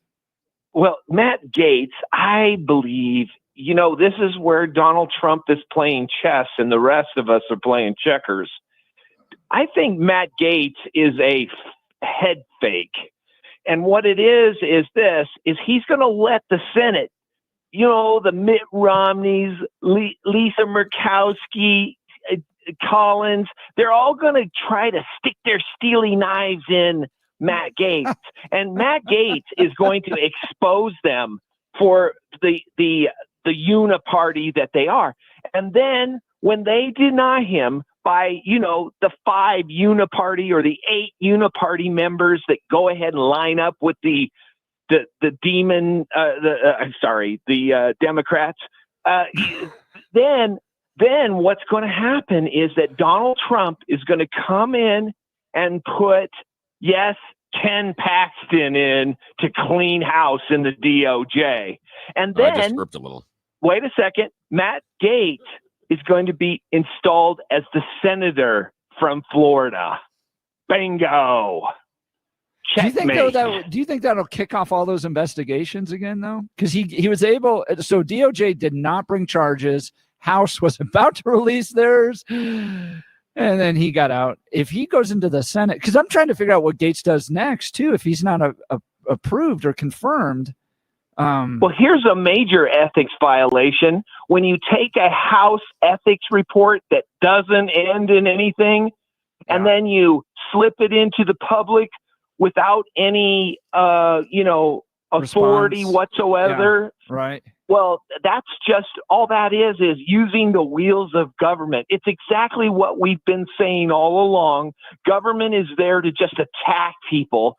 The Senate is a worthless body. It really is. All it does is sit there and yak about people, and then it takes money, bribes from all givers and takers. It does nothing. It really doesn't. I want to get Dr. Copeland's response here. Thanks, Joe. Appreciate the call. All right, Dr. C, wrap that up for us. I think there's a third chair here, Joe. I think you need to be a regular on this show. He's already a regular on this show. Yes, he is. We love Joe. Your insights are awesome. I think your point early on about getting rid of Dr. Fauci, I think we're going to see with a number of these agencies, a lot of folks who suddenly decide that they're going to start collecting their government pension a couple weeks early from Jack Smith, right, who's rapidly winding down the whole classified documents thing. I think certainly that's part of what I think Gaetz is doing too, is I think we're going to see folks in the FBI, seventh floor of the Justice Department, they see the handwriting on the wall and would rather get out before they get terminated. Using it as a tool to kind of shuffle out some of the crazies that should be getting out anyways. Interesting. All right, Dr. Tom Copeland joining us on our special broadcast of the Jeff and Bill Show at Colorado Christian University. We'll be back right after this. You're listening to Denver's talk leader, News Talk 710, KNUS. 710 traffic. Oh, it's in great shape out here. Good Friday morning, starting to get heavier for us. May have something going on the ramp from I-25 on the eastbound 70. Seeing a little bit of a backup through there. 270 heavier. I-70 corridor looks great. Trouble-free headed to the airport. 225 crowded getting in the tech center. I'm Susan Thielen. This report is sponsored by Progressive Insurance. Your small business keeps you on the go. Progressive Commercial Insurance keeps your policy within reach with their easy-to-use mobile app. Learn more at progressivecommercial.com. Mark Levin explains what this past election means. This is such a fantastic election. It shows what? That Americans are thinking people. It doesn't matter their physical features. It doesn't matter. We are thinking people. But they have to treat us like thinking people, or we need to keep defeating them bigger and better every single damn time. Mark Levin, weeknights at 8 on News Talk 710 KNUS.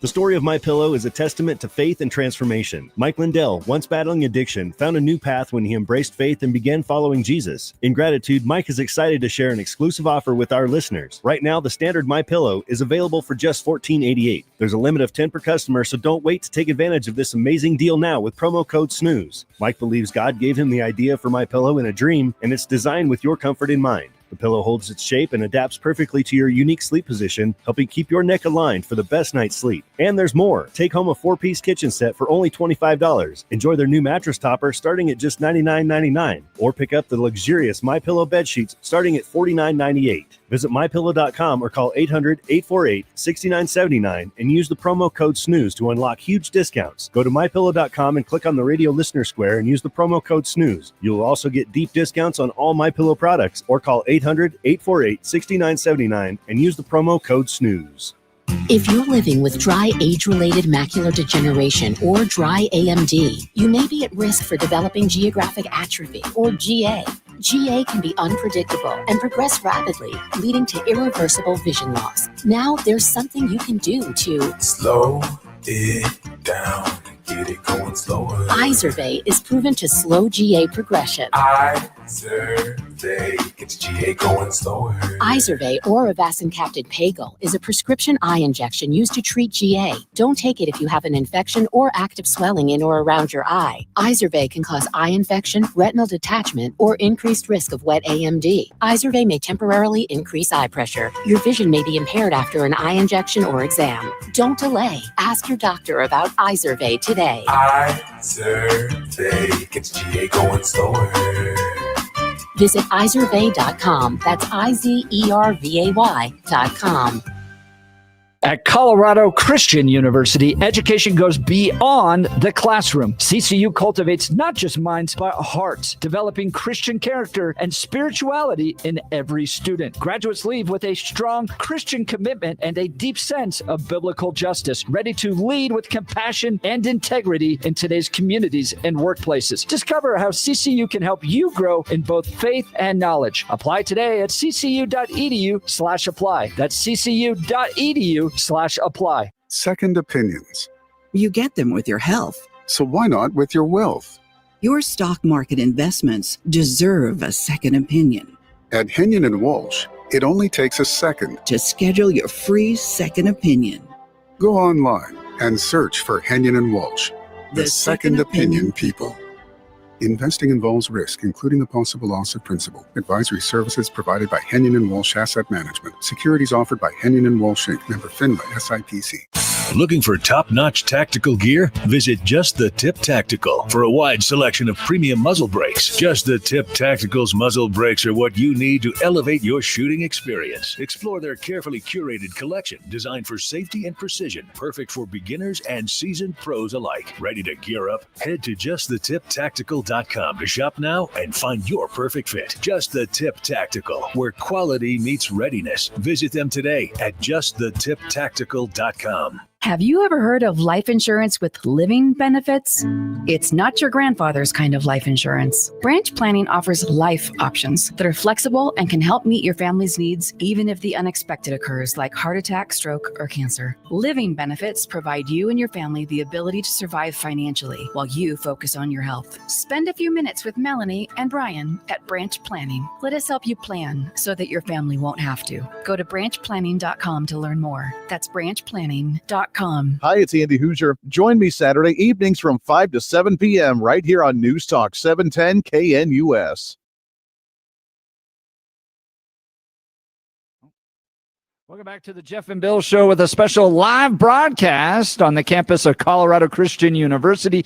The Vice President, former Vice President Mike Pence, along with the Lovely Karen Pence will be joining the faculty, staff, students here at CCU, major donors, as they talk about Christian leadership in the public square. And Mike Pence has got decades of that type of example. He's a member of Congress. He's governor, vice president. So to all those Christians that think, let's just let other people run our government. So, okay. Come out and be a part of it. If you were allowed to ask one question of Vice President Pence today, Jeff, what would you ask?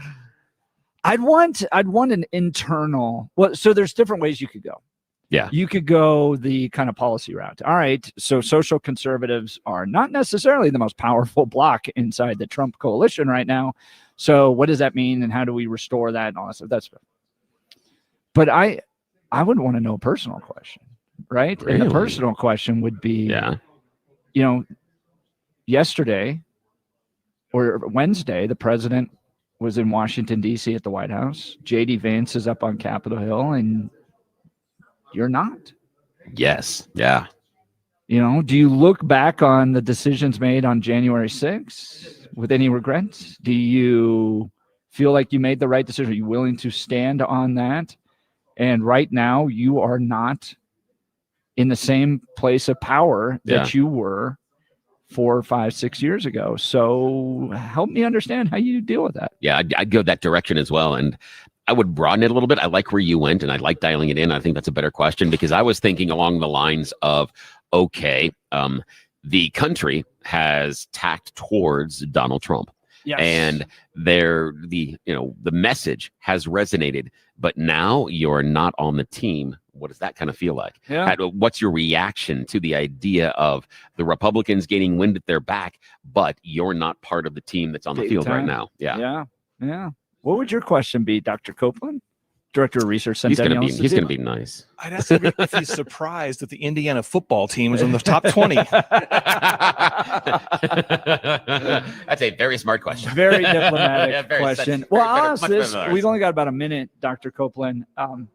Social conservatives still have power in this government that Donald Trump's going to run?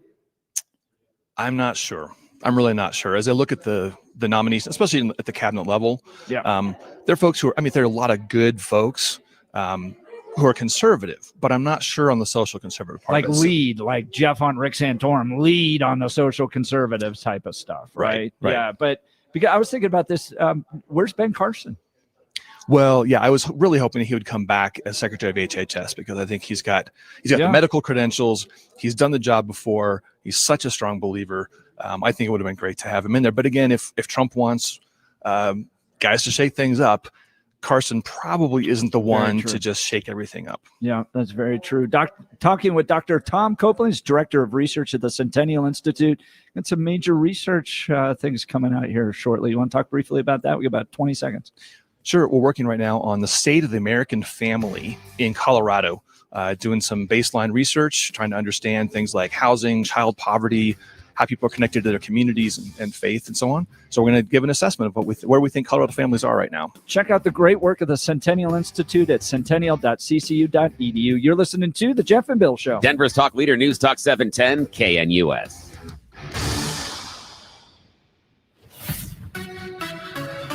$710 traffic. Good Friday morning. No problems in the drive. Out west, eastbound 70 reopened at Floyd Hill. That was a temporary closure because of sunshine glare. And the metro highways look great. No problems to tell you about. Little heavier traffic. Something on 25, 120th into downtown, about 25 minutes. I'm Susan Thielen. This report is sponsored by Progressive Insurance. Your small business keeps you on the go. Progressive Commercial Insurance keeps your policy within reach with their easy-to-use mobile app. Learn more at progressivecommercial.com. Larry Elder is still basking in it. It went far better than even I had imagined. I said before, I knew he would do better than he did 4 years ago. But to literally obliterate Kamala Harris.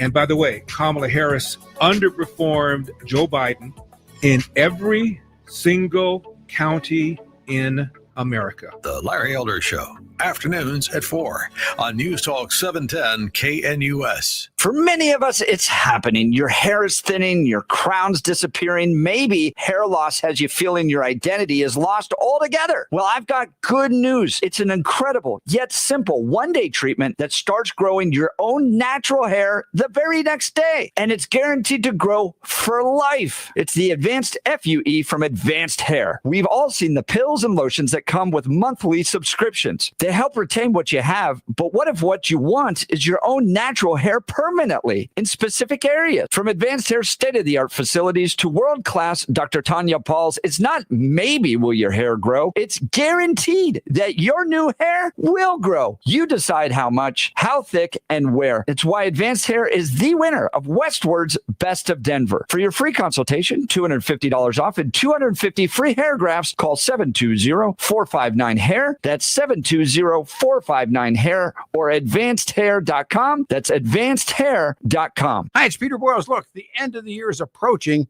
and it's time for you to make that tax-deductible gift. Donate your vehicle to Step Denver. Step Denver has been helping men since 1983 to overcome the consequences of addiction and rebuild their lives through sobriety, work, and accountability. I have witnessed those miracles. So contact Step Denver today and donate a vehicle. The tow is free. The process is quick and easy. Call 303-296-9020 or visit stepdenver.org. From breaking news and weather across the country to insight from the brightest minds in conservative opinion, it's Salem News Channel. Home to the biggest shows on TV, like Sebastian Gorka, weekdays at 3 p.m. Eastern, followed by Stacey Washington at 5. Join SNC, where facts are sacred, critical thinking is celebrated, and the pursuit of truth is unwavering. Watch Salem News Channel free now on Zumo Play. Learn more at snc.tv/Zumo. Salem. Views and opinions expressed by the hosts and guests on the following program may not reflect those of this station or Salem Media Group, its management, sponsors, affiliates, or employees. Portions of the following program are pre-recorded. KNUS Denver. Almost as controversial as pineapple on pizza. Don't put pineapple on pizza. Jeff and Bill on News Talk 710 KNUS.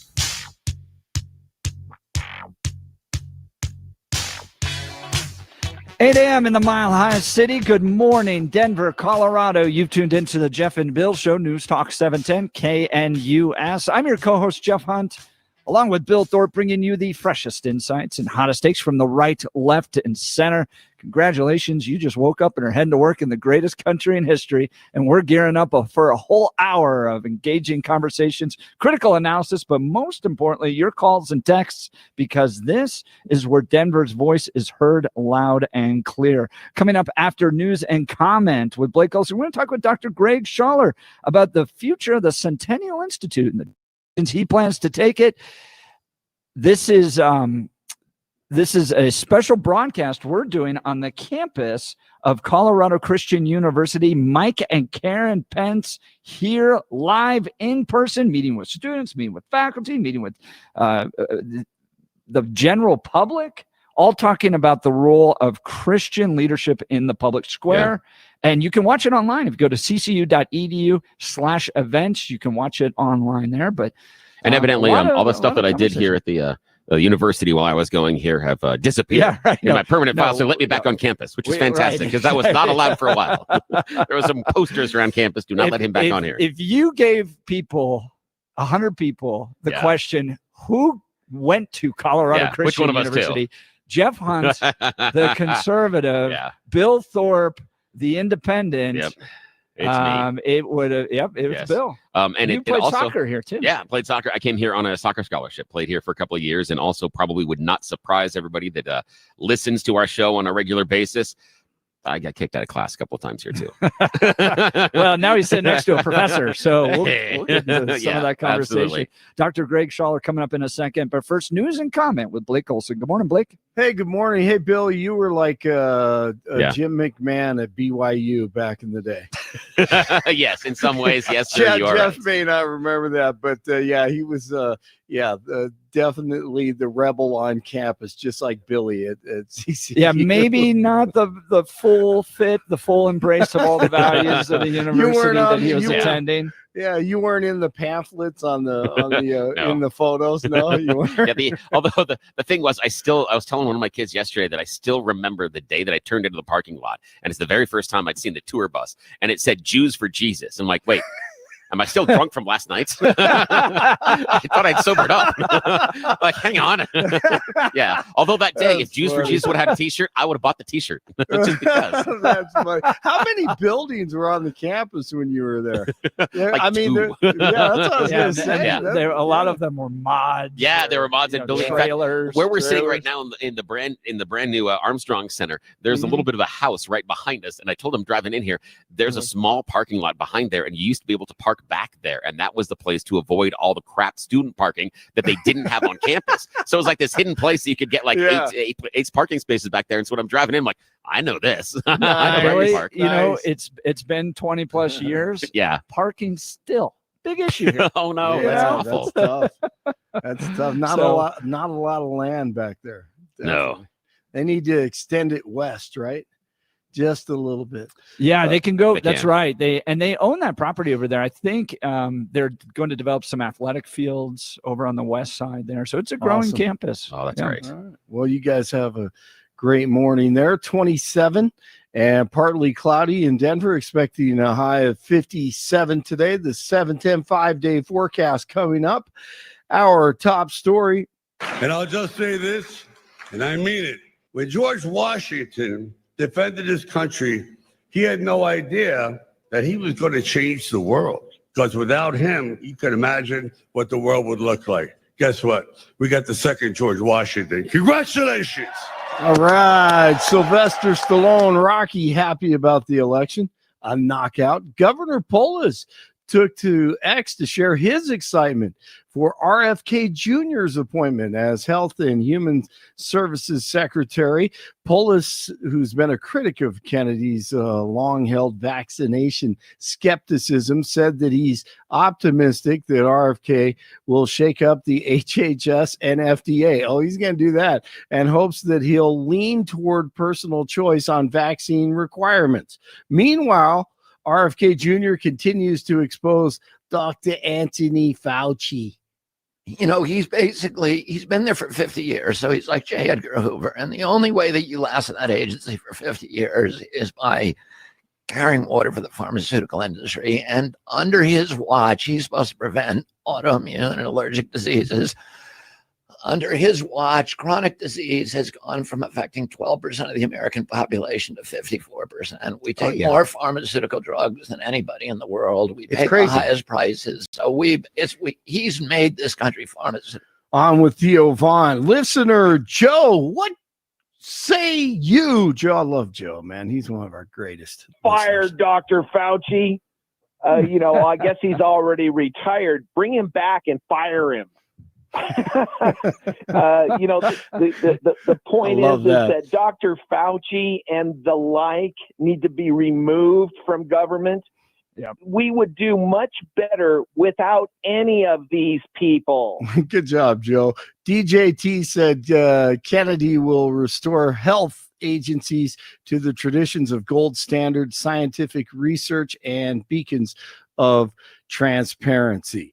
Former Florida Congressman Matt Gaetz is being criticized by prominent Jewish organizations. DJT announced he's nominating Gaetz for U.S. Attorney General. The head of the Anti-Defamation League, Jonathan Greenblatt, posted on X that Gaetz has a long history of trafficking in anti-Semitism and should not be appointed to any high office. But Gaetz supporters say Greenblatt is just trying to distract Americans from seeing the truth about corruption in the justice system. The trial of an illegal immigrant accused of murdering Georgia nursing student Laken Riley begins today. Jose Ibarra waived his right to a jury trial earlier this week, so his fate will be directly decided by a judge in a bench trial.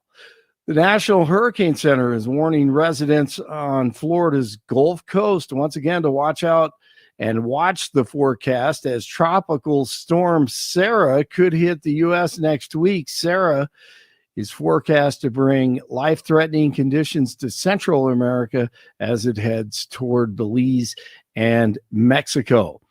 Nuggets at the Pelicans tonight in New Orleans at 6 o'clock. College football this evening. It's the border war. Wyoming and CSU in Fort Collins at 6 o'clock.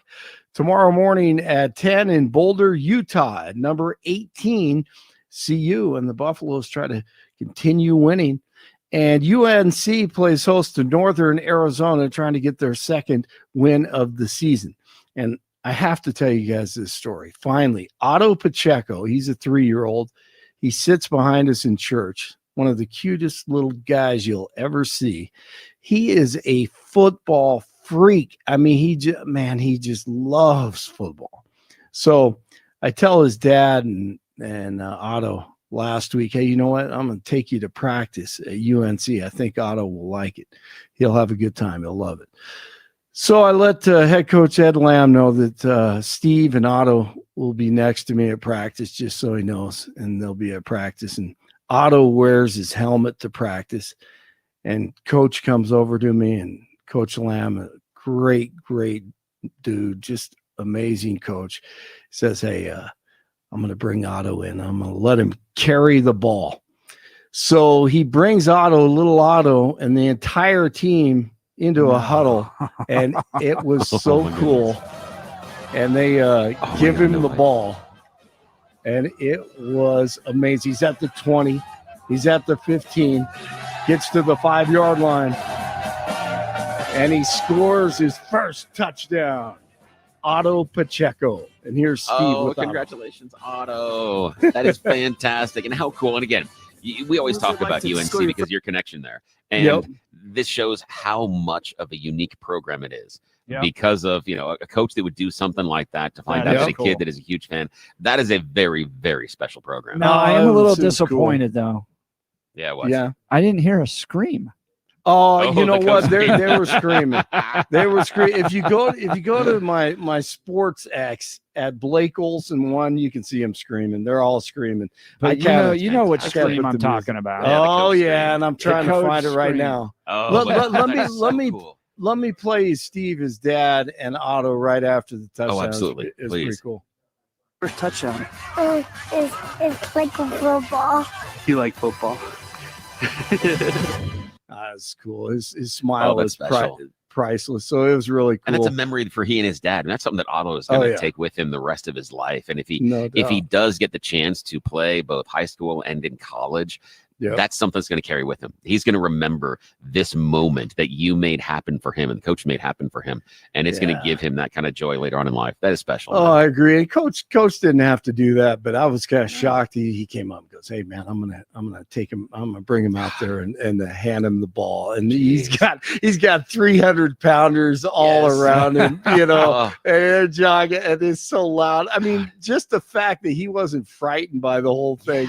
And it's like a Charlie Brown episode. He looks up at the guys, and if you check out the video, I think you'll like it. So we're gonna have to find it. So it's gonna be on your SportsX account, and it's one of those things where he's young enough where as he's running, the helmet is like bouncing up and down. So he doesn't really have because like rocking back and forth. He's at that age. Absolutely. And also, what does it say about the young men that the coaches put around him, that they are willing to do that for this little kid? Absolutely. That they are willing to play along. That they are going to give. They're going to just buy into it. That's something. And every one of them is like a 3-year-old anyway. They're out there because they love the game, and they were awesome. Every one of those guys, man, they bought into it, and they're all chanting Otto.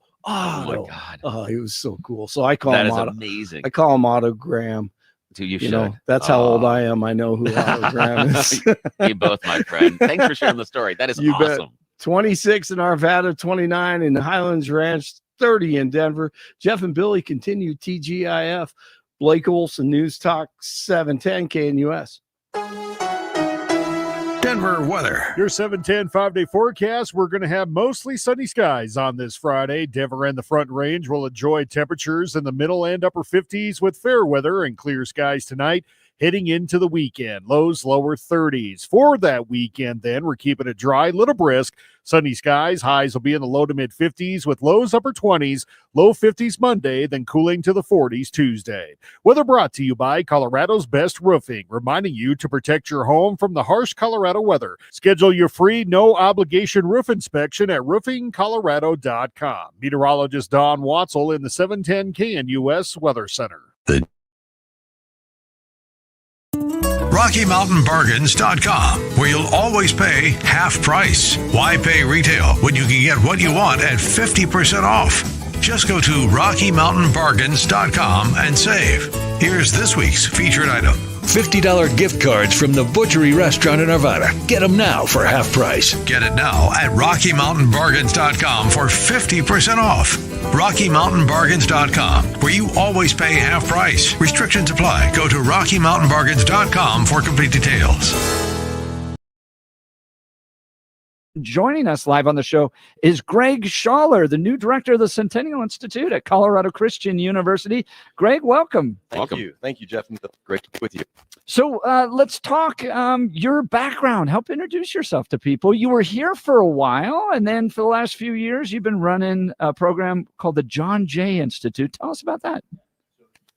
Uh-oh, sir. Hang on a sec. Hold on. Hold on. Your microphone's going bad. I'm going to hang you. I think it's a cord issue on that one. We'll hand it over to Schaller. We do this to all of our guests now. I've been teaching at the university level since 2000. So my first fall of 2000. Think about teaching American government at that time. I was teaching at Villanova University, and we had quite the exciting election. After election day that year, the syllabus went out the window, and we just talked about all the things happening. Every day it seemed something new was happening in the news until we finally got the resolution of President Bush. So I taught there for 10 years. We moved out to Colorado in 2009, and I started the politics program here at CCU, working with Bill Armstrong, and John Andrews, two great friends, mentors, and great statesmen. So worked closely with John throughout the time when he was running the Centennial Institute. In 2017, I was asked to come lead the John Jay Institute. So our program there is a post-baccalaureate fellowship. So all of our fellows have at least a bachelor's, some have master's degrees. Our tagline is preparing principled Christian leaders for public service. So that is the goal. And so our curriculum, the focus of our program, the living an intentional Christian community, our fellows do morning and evening prayer every day, going through the Book of Common Prayer. They host hospitality events, formal dinners, Wednesday afternoon teas, and a very rigorous academic program. My fellows read 150 pages a night, and we do a 3-hour academic seminar the next morning. And our curriculum is on Christian worldview, Christian engagement with culture, natural law, theopolitical history, so from church fathers up through the Reformation, the American founding, and modern political philosophy, and how modern political philosophy is at odds with the classical Christian tradition. Yeah. And the philosophy of our academic program is that leadership requires well-formed people.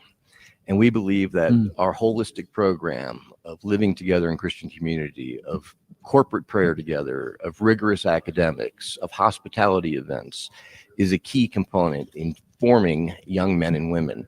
One of the things I've really observed in 25 years of teaching at the university level is that we have an awful lot of young men and women who are not well formed or they are malformed. Our culture. I was going to say, that's an understatement.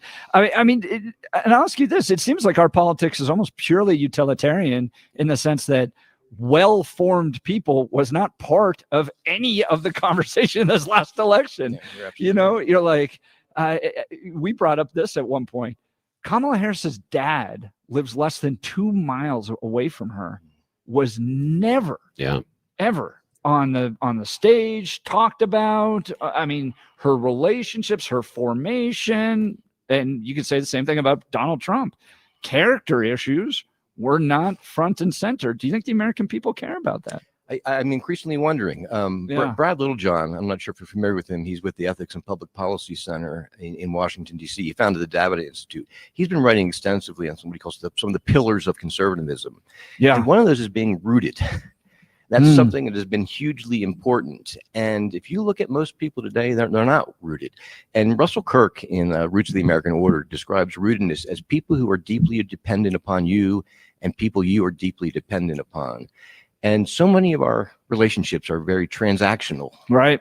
And not that deep rootedness, deep dependence, where people care for one another, are good neighbors, are involved and engaged in each other's lives. And we desperately need a return to that. Why does it matter? Why does it matter to focus in on the character, the rootedness, the core of our elected officials? I think if you're not deeply well-formed, it allows you to be taken away by the culture very easily.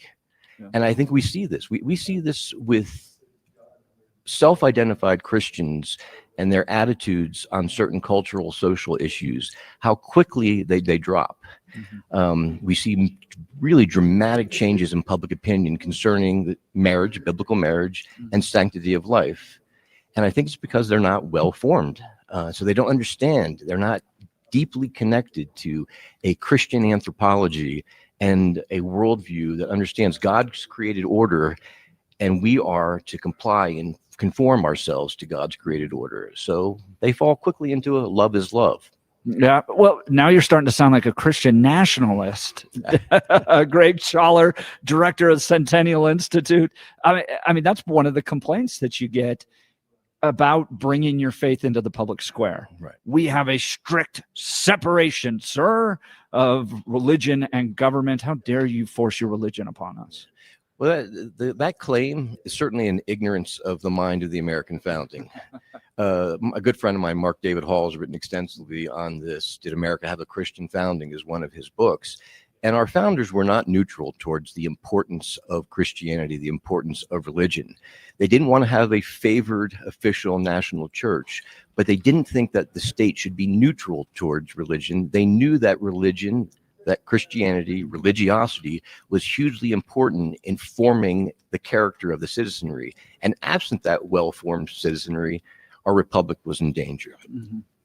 Well, and what I do when I push back on it is it's not a vacuum of values. It's just a bizarre, almost no foundation of values. So, people will oftentimes go, I don't want the 10 Commandments in school because I don't want religion in school. And I'm like, well, there is a form of religion being taught in your school. It's called secularism, and it can't define terms very well. Like, what is a woman?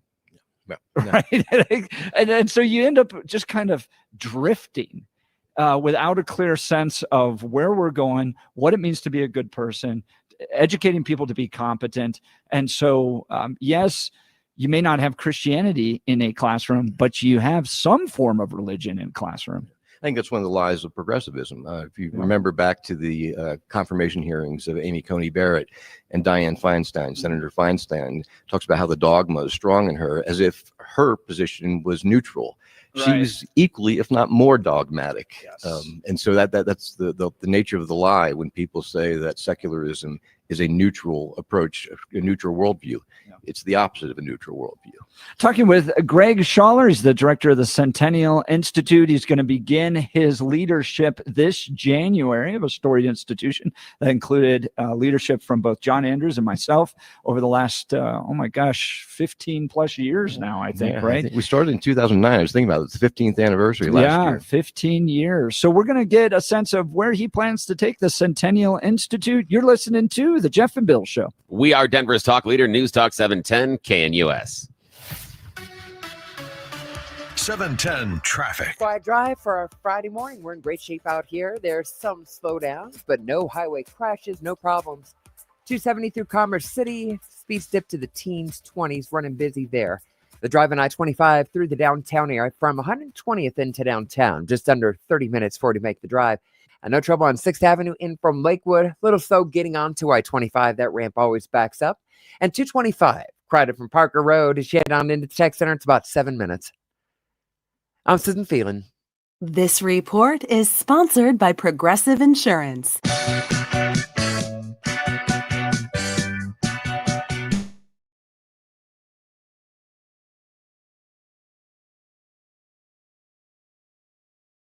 Day, we're going to thank a lot of restaurants for providing meals for our veterans. We're going to talk about the upcoming book club get-together at the View House Restaurant on Wednesday the 20th. Thanksgiving is coming up. We're going to help you a little bit with that, tell you places that are open, places that are doing a good job, and then we're going to get into the holiday season. We're going to announce a new group trip. So tune in this Saturday and Sunday for the Restaurant Show on News Talk 710 KNUS. Pampered and delighted. That's what you'll be when you get away to the Claremont Inn and Winery. The only thing better than a one-night getaway at the Claremont Inn and Winery is a 2-day getaway deal. And what a deal it is. Each evening, you'll enjoy wine tasting with an appetizer, followed by a delicious chef's menu dinner. And each morning, delight in a full country inn breakfast served with freshly baked croissants. Whether you want to relax and read a book, watch an old movie, or get out and play a round of golf, play a game of bocce ball, or test your skills on the Claremont putting green, there's always something fun to do. Check out the new pottery painting studio where you can create custom stoneware or ceramic pieces. 2-day getaways at the Claremont Inn and Winery offer countless experiences at a great price. Cooking workshops, wine cocktail mixology classes, chocolate and wine tastings, escape room challenge, and murder mystery dinner parties are just a few of the offerings. Call today and let one of Claremont Inn's guest experience managers help you plan your very own Claremont getaway. 888-291-8910 or ClaremontInn.com. That's ClaremontInn.com. Hey there, Sal Jenkins. I'm the creator of The Chosen, and I am so excited to share that the movie I've been trying to make for over 15 years, The Best Christmas Pageant Ever, is finally here. Nothing is more important than our annual Christmas pageant. The pageant is sacred. But this year,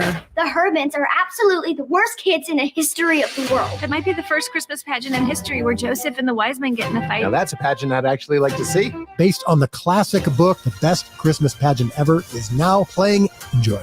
Rated PG. Parental guidance suggested. The instability of our economy after this election has many worried. Stocks and bonds could be the first to collapse. Gold has been a safe haven asset for generations. At Premier Gold, we specialize in helping those with a 401k or other types of retirement accounts convert their vulnerable paper assets into physical gold. Today, we'd like to send you a free gold election kit to help you decide if this is right for you. Call 606-800-8000. Premier Gold is not a financial advisor. Please consult with your advisor before investing. Call 606-800-8000. From Steve Bannon and War Room Films comes the explosive movie, Government Gangsters. Donald Trump called it a must-see movie. Government gangsters are the group of individuals, career bureaucrats installed by the deep state into every agency and department in the United States government. Based on the best-selling book by former Deputy Director of National Intelligence Kash Patel, it exposes the daily deceit and manipulation of the deep state, how they operate, and how they try to bring down Donald J. Trump and his supporters. From Russiagate to Hunter Biden's laptop, January 6th to the 51 Intel letter and everything in between. These people are dangerous and vindictive, perfecting ways to hide their corruption. Government Gangsters is not just a film. It's a revelation that will forever alter your perception of government. Learn the truth about the deep state. It is finally time for a straightforward assessment of the state of our nation. Don't miss Government Gangsters. Watch it now on salemnow.com. salemnow.com. The story of MyPillow is a testament to faith and transformation. Mike Lindell, once battling addiction, found a new path when he embraced faith and began following Jesus. In gratitude, Mike is excited to share an exclusive offer with our listeners. Right now, the standard MyPillow is available for just $14.88. There's a limit of 10 per customer, so don't wait to take advantage of this amazing deal now with promo code SNOOZE. Mike believes God gave him the idea for MyPillow in a dream, and it's designed with your comfort in mind. The pillow holds its shape and adapts perfectly to your unique sleep position, helping keep your neck aligned for the best night's sleep. And there's more. Take home a 4-piece kitchen set for only $25. Enjoy their new mattress topper starting at just $99.99. Or pick up the luxurious MyPillow bed sheets starting at $49.98. Visit MyPillow.com or call 800-848-6979 and use the promo code SNOOZE to unlock huge discounts. Go to MyPillow.com and click on the radio listener square and use the promo code SNOOZE. You'll also get deep discounts on all MyPillow products or call 800-848-6979 and use the promo code SNOOZE. Hi, this is John Caldera. Join me Saturday mornings from 7 to 9 right here on News Talk 710 KNUS. Welcome back to the Jeff and Bill Show, a special live broadcast taking place on the campus of Colorado Christian University in Lakewood, Colorado, as the university welcomes Mike and Karen Pence to address students, faculty, staff, and the general public on the nature of Christian leadership in the public square. Joining us is the new director of the Centennial Institute And we're going to be talking about his vision, Greg Schaller's vision on where he plans to take the Institute. So, Greg, thanks so much for being on the program. All right. Thank you so much, Jeff and Bill. It's great to be with you. So in the press release, the president Eric Hogue talked about a reimagined Centennial Institute. So give us some insight into what that's going to look like. Yeah. So this is largely his initiative, and then he's sort of bringing me in to realize his vision. So I think beginning in the spring, President Hogue was looking at, again, 15 years of Centennial Institute. What has it done well? Where are some areas of improvement? But he's also, I think, looking at what we had just talked about in the previous segment about how we have an awful lot of either unformed or malformed college students. Even those who were raised in Christian families, they are incomplete at best. And wanting to pivot a little bit from Centennial being more outward focused to being more inward focused, focusing on the students of CCU. So we have a lot of initiatives we're going to be doing. I'm actually developing a course right now to be taught in the spring on the writings of William F. Buckley. So we want to develop courses, workshops, seminars on the leaders of conservative thought. So someone like Edmund Burke, maybe Russell Kirk and others, and really introduce these thinkers to our students. So we're doing things like that, some book clubs. Well, and why that's unique, and if you didn't go to a Christian college, you probably, that just went right by you. But to someone who's educated in a Christian college, Westmont College out in Santa Barbara, I've often said this. I was not introduced to the conservative worldview until I moved to Washington, D.C. and started hanging out with folks that worked at the Heritage Foundation. Edmund Burke, Russell Kirk, William F. Buckley. I'd never heard of her, that type of stuff. And it is a very serious problem in Christian higher education. Among the most elite Christian universities like Wheaton, Westmont, Biola. I mean, for Pete's sake, Biola just put in a new Senate Majority Leader with John Thune. He's a graduate. I was going to tell you this story. So when I was working on the Romney campaign, Thune came out and was doing coalition stuff. And so it was my job to take him around. I'd pick these guys up from the airport, drive them around, talk to them about the state of the race, and then we would go do events together. And so I'm like, he's like, Thune goes, well, where'd you go to college? I said, I went to Westmont College. The number one rival of Westmont College is Biola University. Yeah. And so he goes, Westmont guy. And I just go, our chant was, beat Biola, beat Biola, beat Biola. So I would, if I would see him anywhere, and this is funny because he is the now Senate Majority Leader. Yeah. But I could still walk up to him and just go, beat Biola, beat Biola. And he'd go, oh, that's wonderful. Westmont guy. But these esteemed universities, they're essentially like the Ivies of the Christians, the Wheatons, Gordon. I will tell you, Westmont does not teach you what it means to be a conservative at all. Right. So to put those courses together, that's great. Yeah, and we got a lot of other initiatives. We are going to continue to do outward-focused events, so larger events, but the primary focus, at least for this season, President Hogue wants to be on the CCU students and helping to shape and form them so that they are prepared to go out and engage the culture well. Well, the big event publicly was always known as the Western Conservative Summit. Will that continue? It is going to continue, but it's probably going to be in a different form. Rather than just being a single weekend, it'll probably be day-long events. And rather than being hosted in the city or other convention centers, now that we have so many extraordinary spaces here on this campus, a new 500-seat theater, at least to begin with, we're going to start hosting these here on campus. Right. So this spring, will there be a Western Conservative Summit? Most likely it'll probably be starting in the summer or fall. Okay. Next time we do summer, fall of 2025. Yeah, because there was a lot of great benefits to the Western Conservative Summit, but one of them was it was the only place where you had the crossover between intellectual conservatism and grassroots activism, right? It's one thing to talk these ideas, but you need the people that deliver the phone calling, door knocking, actual work of getting somebody elected. And I think that was Bill and John's brilliance was we need to incorporate and merge those, because having just grassroots conservatism, to your point, will drift very easily because it's not rooted. But having just Ivy League or Ivory Tower intellectual conservatism doesn't actually penetrate popular culture, and that's just as bad. Yeah, no, that's absolutely right. And again, I think that should be the continued vision of the Western Conservative Summit.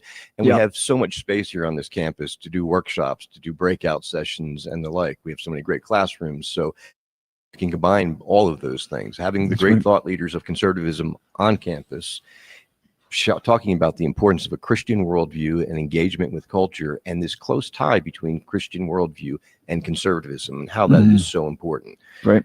Great. Talking with Greg Schaller. He's the new director of the Centennial Institute here at Colorado Christian University. So I want to talk about why Christians are so hesitant to engage in the public square as it relates to policymaking. Okay. And I use this example with regards to pastors.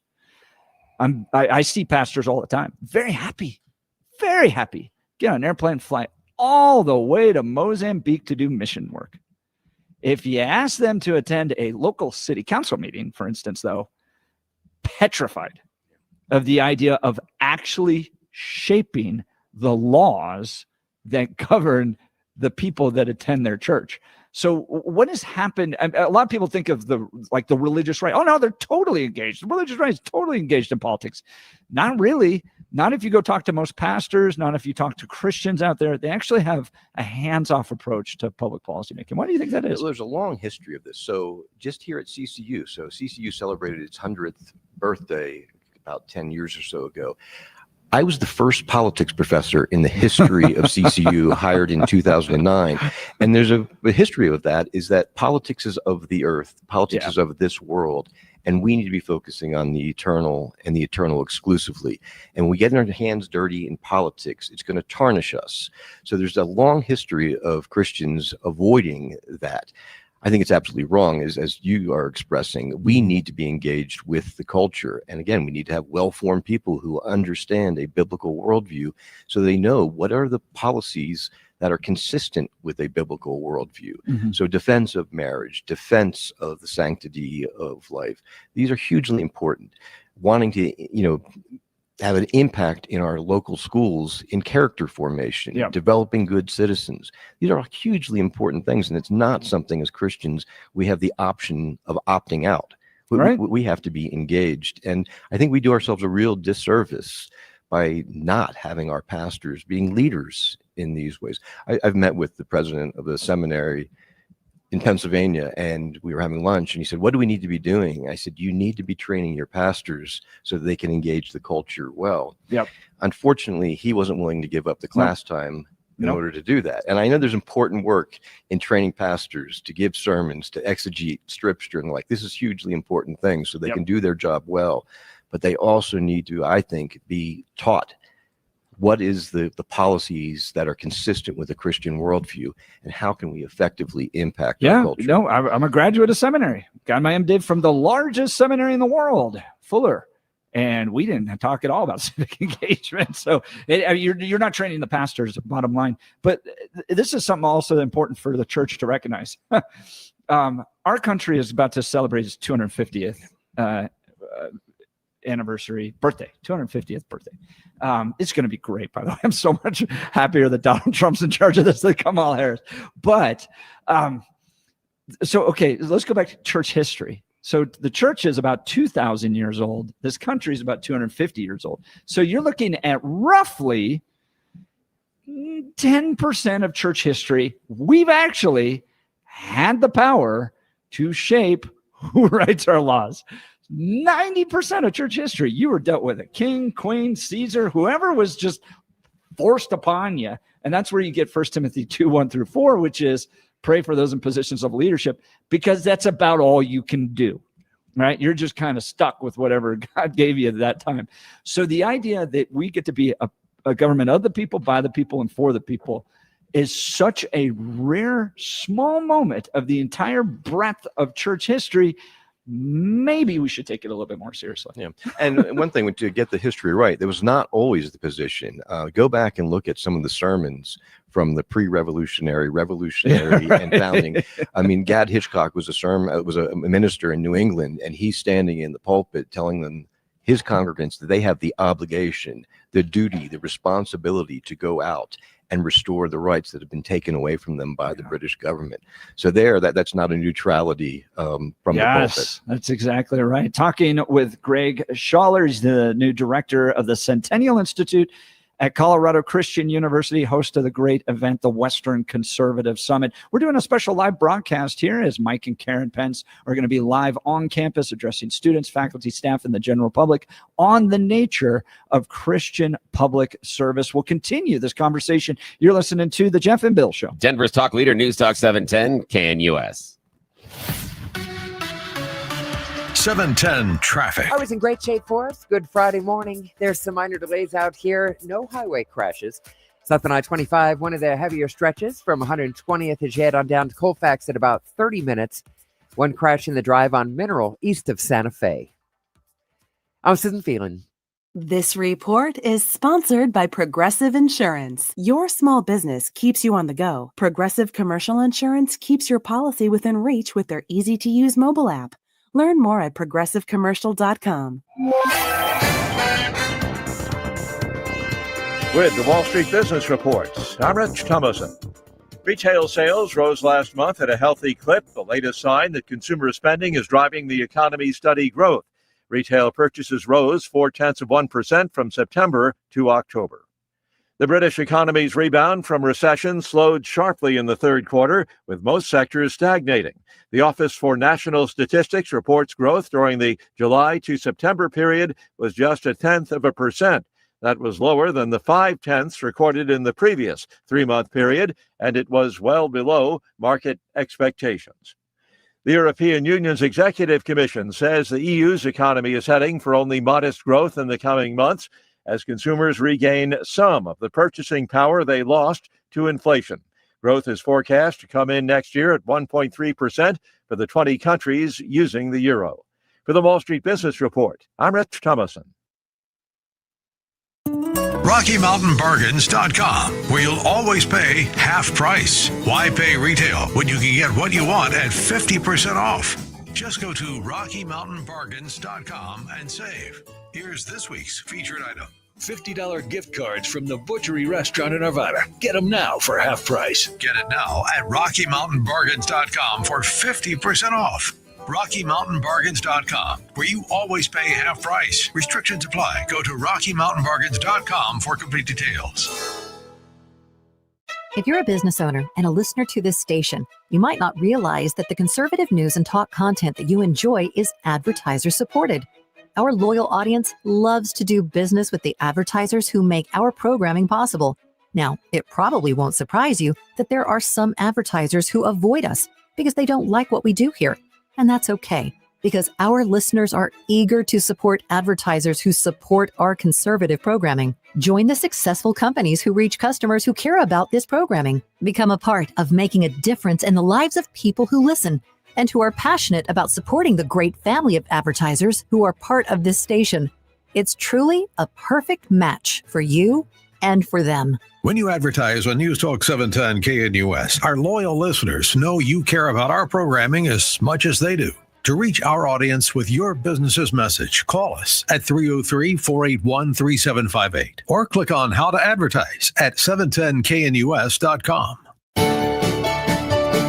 Retirement. Sounds so sweet you can almost taste it, can't you? You've been doing the right things, saving the right way, working hard, and now you're ready to start that next great journey of life. You get to do what you love, with the people you love, in places you've been dreaming about for years. Are you ready? Have you saved enough? Do you know if your money's going to last? That's where we come in. This is Colin Richards, founder of Lord & Richards, and we're your retirement advisors. Tune in every Saturday at 2 o'clock right here on News Talk 710 KNUS for the Lord and Richard Show. I'm going to take you on a journey to discover how to be financially independent sooner than you might think from a biblical point of view. Learn more at lordandrichards.com or call 720-592-1040. That's 720-592-1040.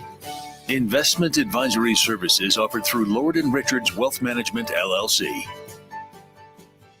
Jennifer Horn here. Over 1 million babies are lost to abortion every year in the United States. Tragically, 70% of those women who had abortions report feeling coerced into aborting their baby. Through Compass Care's nationwide telecare platform, the pro-life community can now reach women anytime, anywhere. From the busy streets of New York City to the beaches of San Diego, a woman facing an unplanned pregnancy can be seen by a pro-life nurse in as little as 24 seconds. Compass Care transforms a woman's fear into confidence, helping her say no to abortion and yes to her baby. Help a woman save her baby at saveababy.us today and get a free ebook with a gift of any amount. Your gift of $47 to Compass Care provides care and support to a woman, saving her from a coercion and her baby from the abortion. Go to saveababy.us. Saveababy.us. From breaking news and weather across the country to insight from the brightest minds in conservative opinion, it's Salem News Channel, home to the biggest shows on TV, like Hugh Hewitt weekdays at 6 a.m. Eastern, followed by Mike Gallagher at 9. Join SNC, where facts are sacred, critical thinking is celebrated, and the pursuit of truth is unwavering. Watch Salem News Channel free, now on Zumo Play. Learn more at snc.tv/Zumo. Are you ready for the adventure of a lifetime? Hi, it's Mike Gallagher. Join me along with Larry Elder, Dennis Prager, and our special guests, Joe Piscopo, Jennifer Horn, on the Patriots Alaska Cruise, August of 2025. It's an incredible opportunity to engage with us and other Patriots on an epic 7-day journey. Witness the untouched wilderness of Alaska while discussing America's future and role in the world. You've got to reserve through us to have access to all our events. Call 855-565-5519 or book online at travelwithsalem.com, travelwithsalem.com. Hey everybody, Mike Bowe, host of the restaurant shows. I would love to have you join me every Saturday 3 to 5 on Newstalk 710 KNUS. Welcome back to the Jeff and Bill Show. We're doing a special live broadcast of the Jeff and Bill Show on the campus of Colorado Christian University as Mike and Karen Pence are addressing the faculty, staff, students, and general public on the nature of Christian leadership in the public square. Here's Pence's statement about RFK. Yeah. This is interesting. For the majority of his career, RFK Jr. has defended abortion on demand during all 9 months of pregnancy, supports overturning the Dobbs decision, and has called for legislation to codify Roe v. Wade. If confirmed, RFK Jr. would be the most pro-abortion Republican-appointed Secretary of HHS in modern history. On behalf of tens of millions of pro-life Americans, I respectfully urge Senate Republicans to reject this nomination and give the American people a leader who will respect the sanctity of life as Secretary of Health and Human Services. Do you think Republicans in the Senate are going to listen to this? I don't know. And that kind of is a nice dovetail to some of the conversation I want to have with both of you. That earlier, by the way, joining us is Greg Schaller, the new director of the Centennial Institute. Yes, Greg Schaller is with us. And earlier we were talking about the direction of Catholic education and the idea of the cornerstone of building good people inside of the community, the idea of character and faith. I have a question. Is things like the choice of Donald Trump and the placement of someone like an RFK Jr., is that a direct refutation of that philosophy by the very people that should be embracing it? I think there's definitely something to that. It's a concern that I have with President-elect Trump. And I think we see this in how he holds to policy positions. I think he holds to them fairly loosely a lot of times. I think he moves based upon where he thinks the political winds are going. And that is the opposite, I believe, of what a person who's deeply rooted, whose character is well formed. You don't have that sort of capacity, that ability to sort of drift, because there's things that are outside. Certainly there are things, that, different policies at different times, maybe there's some subjectivity to them, but on the permanent things, there's not. We maybe can have differences on strategy on how to realize a certain end, and I'm open to that. I'm pro-life. I recognize the state that I currently live in, Pennsylvania, has zero chance of ending abortion, legal abortion. So we go for what is the possible. We go for maybe a 20-week ban or something like that. But so we can have some differences in sort of strategy and immediate policy preferences, but ultimate ends. So I think it's very interesting that if we have someone, the Secretary of Health and Human Services, who is such a strong advocate of abortion rights, abortion on demand, that to me is a lack of clarity of policy from the president-elect. But isn't this a condemnation of the desire of the radical left to remove religion from the public square? It's like we end up with all of these consequences. Like we're not as gracious as we used to be. We now are electing officials, whether you like them or not, on both sides of the party that aren't, as Greg Schaller would say, deeply rooted. So isn't this the kind of consequences of what you wanted? I can see that, but the weird part is I can see the idea of the consequences if we were talking about the Democrats and the liberals. What I have a hard time squaring in my mind is the idea that we talk about the dangers of utilitarian approach to life that we were talking about earlier in the hour, but that is exactly Donald Trump's approach. So if it is a direct refutation of the anti-religiosity of the left, why in the world is Donald Trump the answer? That's what I can't figure out. But if that's the issue, Romney why is it? Didn't win. Republicans ran deeply rooted. Well, sort of. Here's the problem. I know before we get too far, the problem with that is that basically means then if someone like a Romney can't win because of the religiosity, then isn't it a direct refutation of the foundational principles we outlined at the beginning of the hour, which was character matters and religion matters? If that person can't get elected and you have to, on a utilitarian basis, the thing that we said was bad, get the guy in power that we have now, isn't that my premise? That it's a direct refutation of what you say to claim hold dearly, because the person that is the scion of the party right now is exactly the opposite, 180 degrees away. Well, I guess I would say I don't see, obviously, President-elect Trump, as representing well the Christian community. I also don't think he represents well most conservative positions. The reason I think that President Trump won in 2016 and has won again is very much reactionary to where things are. I mean, largely it was the financial crisis of 2008, 2009, and no one paying any consequences for that. And then I think Republicans not so wisely putting up a hedge fund manager to be their nominee. That was a bad choice given that political time. I think that the frustrations that people felt. I mean, I deal with a lot of students who were greatly impacted by the financial crisis. Their parents lost jobs. They were unemployed for years because of this. And we see large corporations getting away with it and no consequences for that. So I don't think that the choice of Trump was so much a rejection of classical Christian conservative thought. It was more of a reaction to the events on the ground.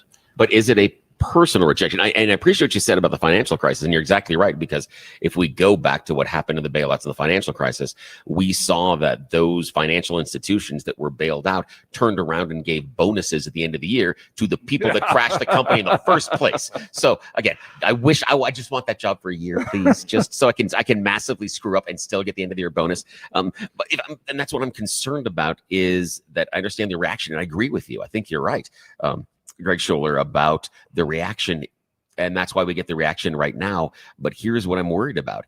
If the reaction to the current culture is going to be a utilitarian choice, how then do you turn to the young skulls of mush that we're teaching at CCU and say, you need to lean into character, you need to lean into religiosity, you need to have that moral guiding principle, but in this one case, we're going to make the utilitarian choice. Doesn't it mean then all those principles you're saying have become conditional? I don't think it does.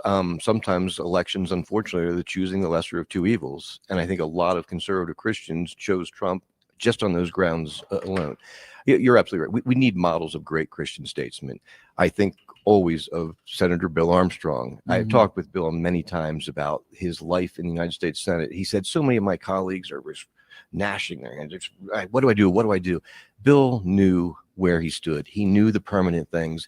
So he was not constantly wringing his hands. I don't know how to respond to this. We need more people like that. And that's what I'm really worried about, because you don't know my background, Greg Schaller. I was a Republican, and I've been unaffiliated for over 20 years. So I'm not new to the dance. I got ticked off a number of years ago. I've never been registered as a Democrat. And the problem of the core that Jeff and I go around and around about is I see Donald Trump as the last gasp of burning the house down and walking away. That the GOP party that at one time I embraced and loved is done, because it can't come back and make the claims about character matter. It can't come back and make the claims about family mattering. It can't come back if based on a utilitarian choice for power, we put Donald Trump in charge. I'm worried about where this goes from here. I agree with you. Yuval Levin, a scholar at the American Enterprise Institute, wrote a book a few years ago called A Time to Build. And what he was observing, I think, is very much what you are seeing, that burn things down, burn them down. Now, a lot of institutions harmed themselves. They did great harm to them.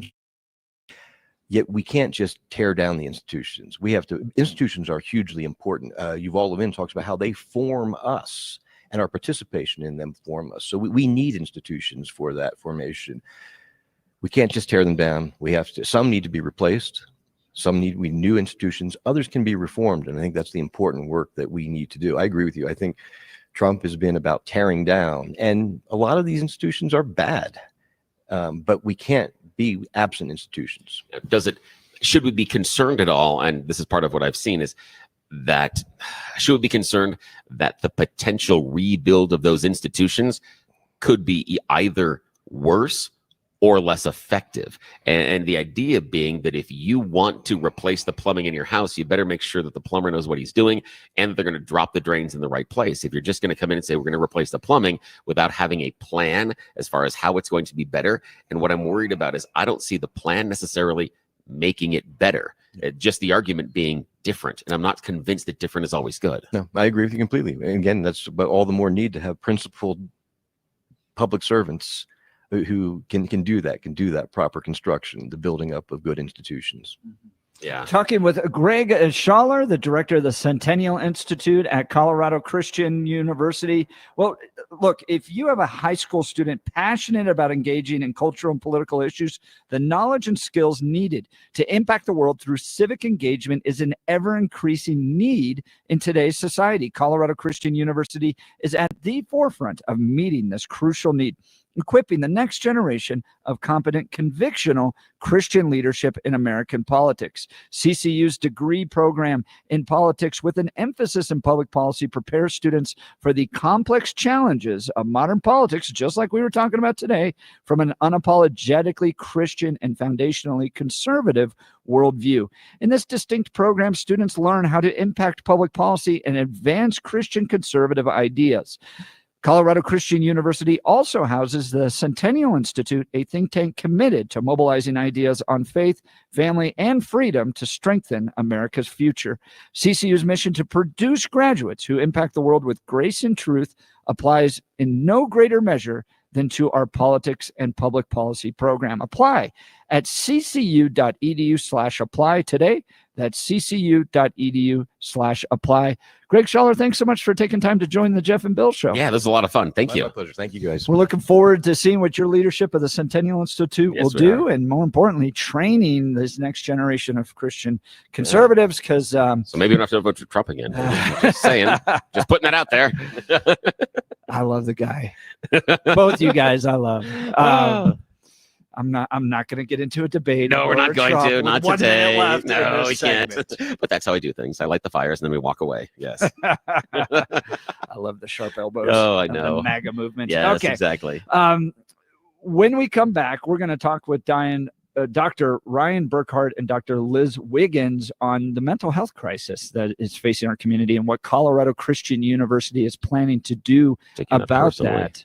You're saying something about that. Yeah, no, we're actually bringing in a psychologist for you right now, Bill. It's just I'm not going to talk about the Trump thing, and now he's like the Live mental on the health Jeff thing. and Bill Show, Bill's going to be diagnosed. Okay. And all the text messages are loving this. Look So, at this, Bill. we're gonna They're start all off- coming in. We're going to start off with it, and they're going to say, "Tell me about your mother." Please,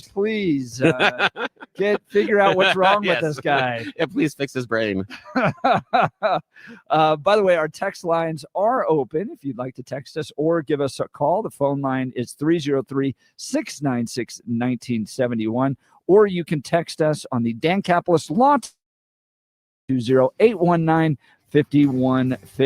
But it's a beautiful day on the campus of Colorado Christian University gorgeous. here in Lakewood, Colorado, in the new Armstrong building. Speaking of Bill Never been here Armstrong. before.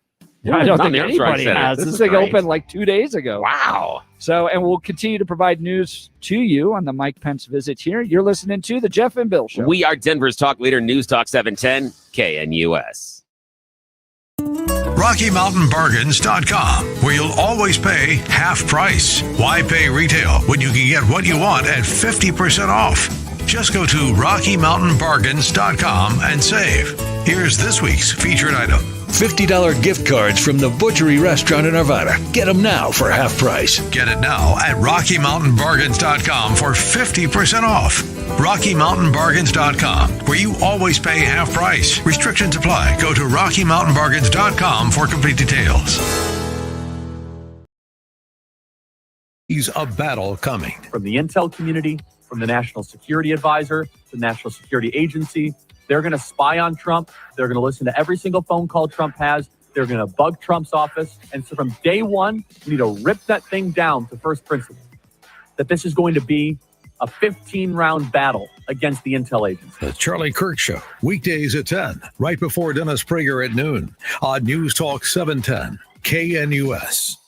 Wesley Financial Group is not a law firm. If you own a timeshare, don't miss this public service announcement from Chuck McDowell, founder of Wesley Financial Group. If you receive an unsolicited phone call or mail piece to discuss selling, renting, or especially canceling your timeshare, don't fall for it. If you really want out of your timeshare, hang the phone up immediately or throw that mail piece in the trash and contact your timeshare resort or Wesley Financial Group for assistance with your timeshare. As the only Inc. 500 timeshare cancellation company, our knowledge, experience, and results has made Wesley a trusted resource for over 40,000 families we've helped get out of their timeshare.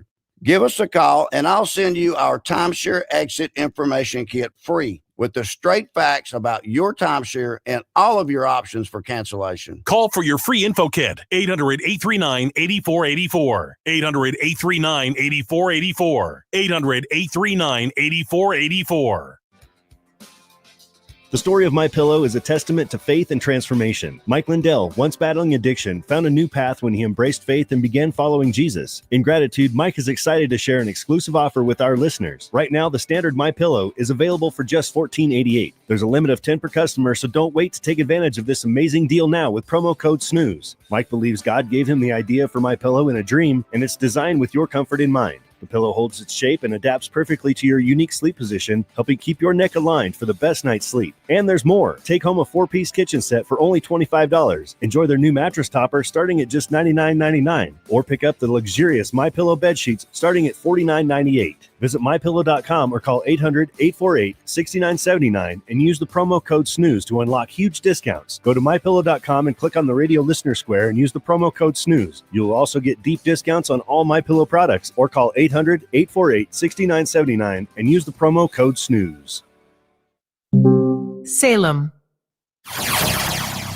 Views and opinions expressed by the hosts and guests on the following program may not reflect those of this station or Salem Media Group, its management, sponsors, affiliates, or employees.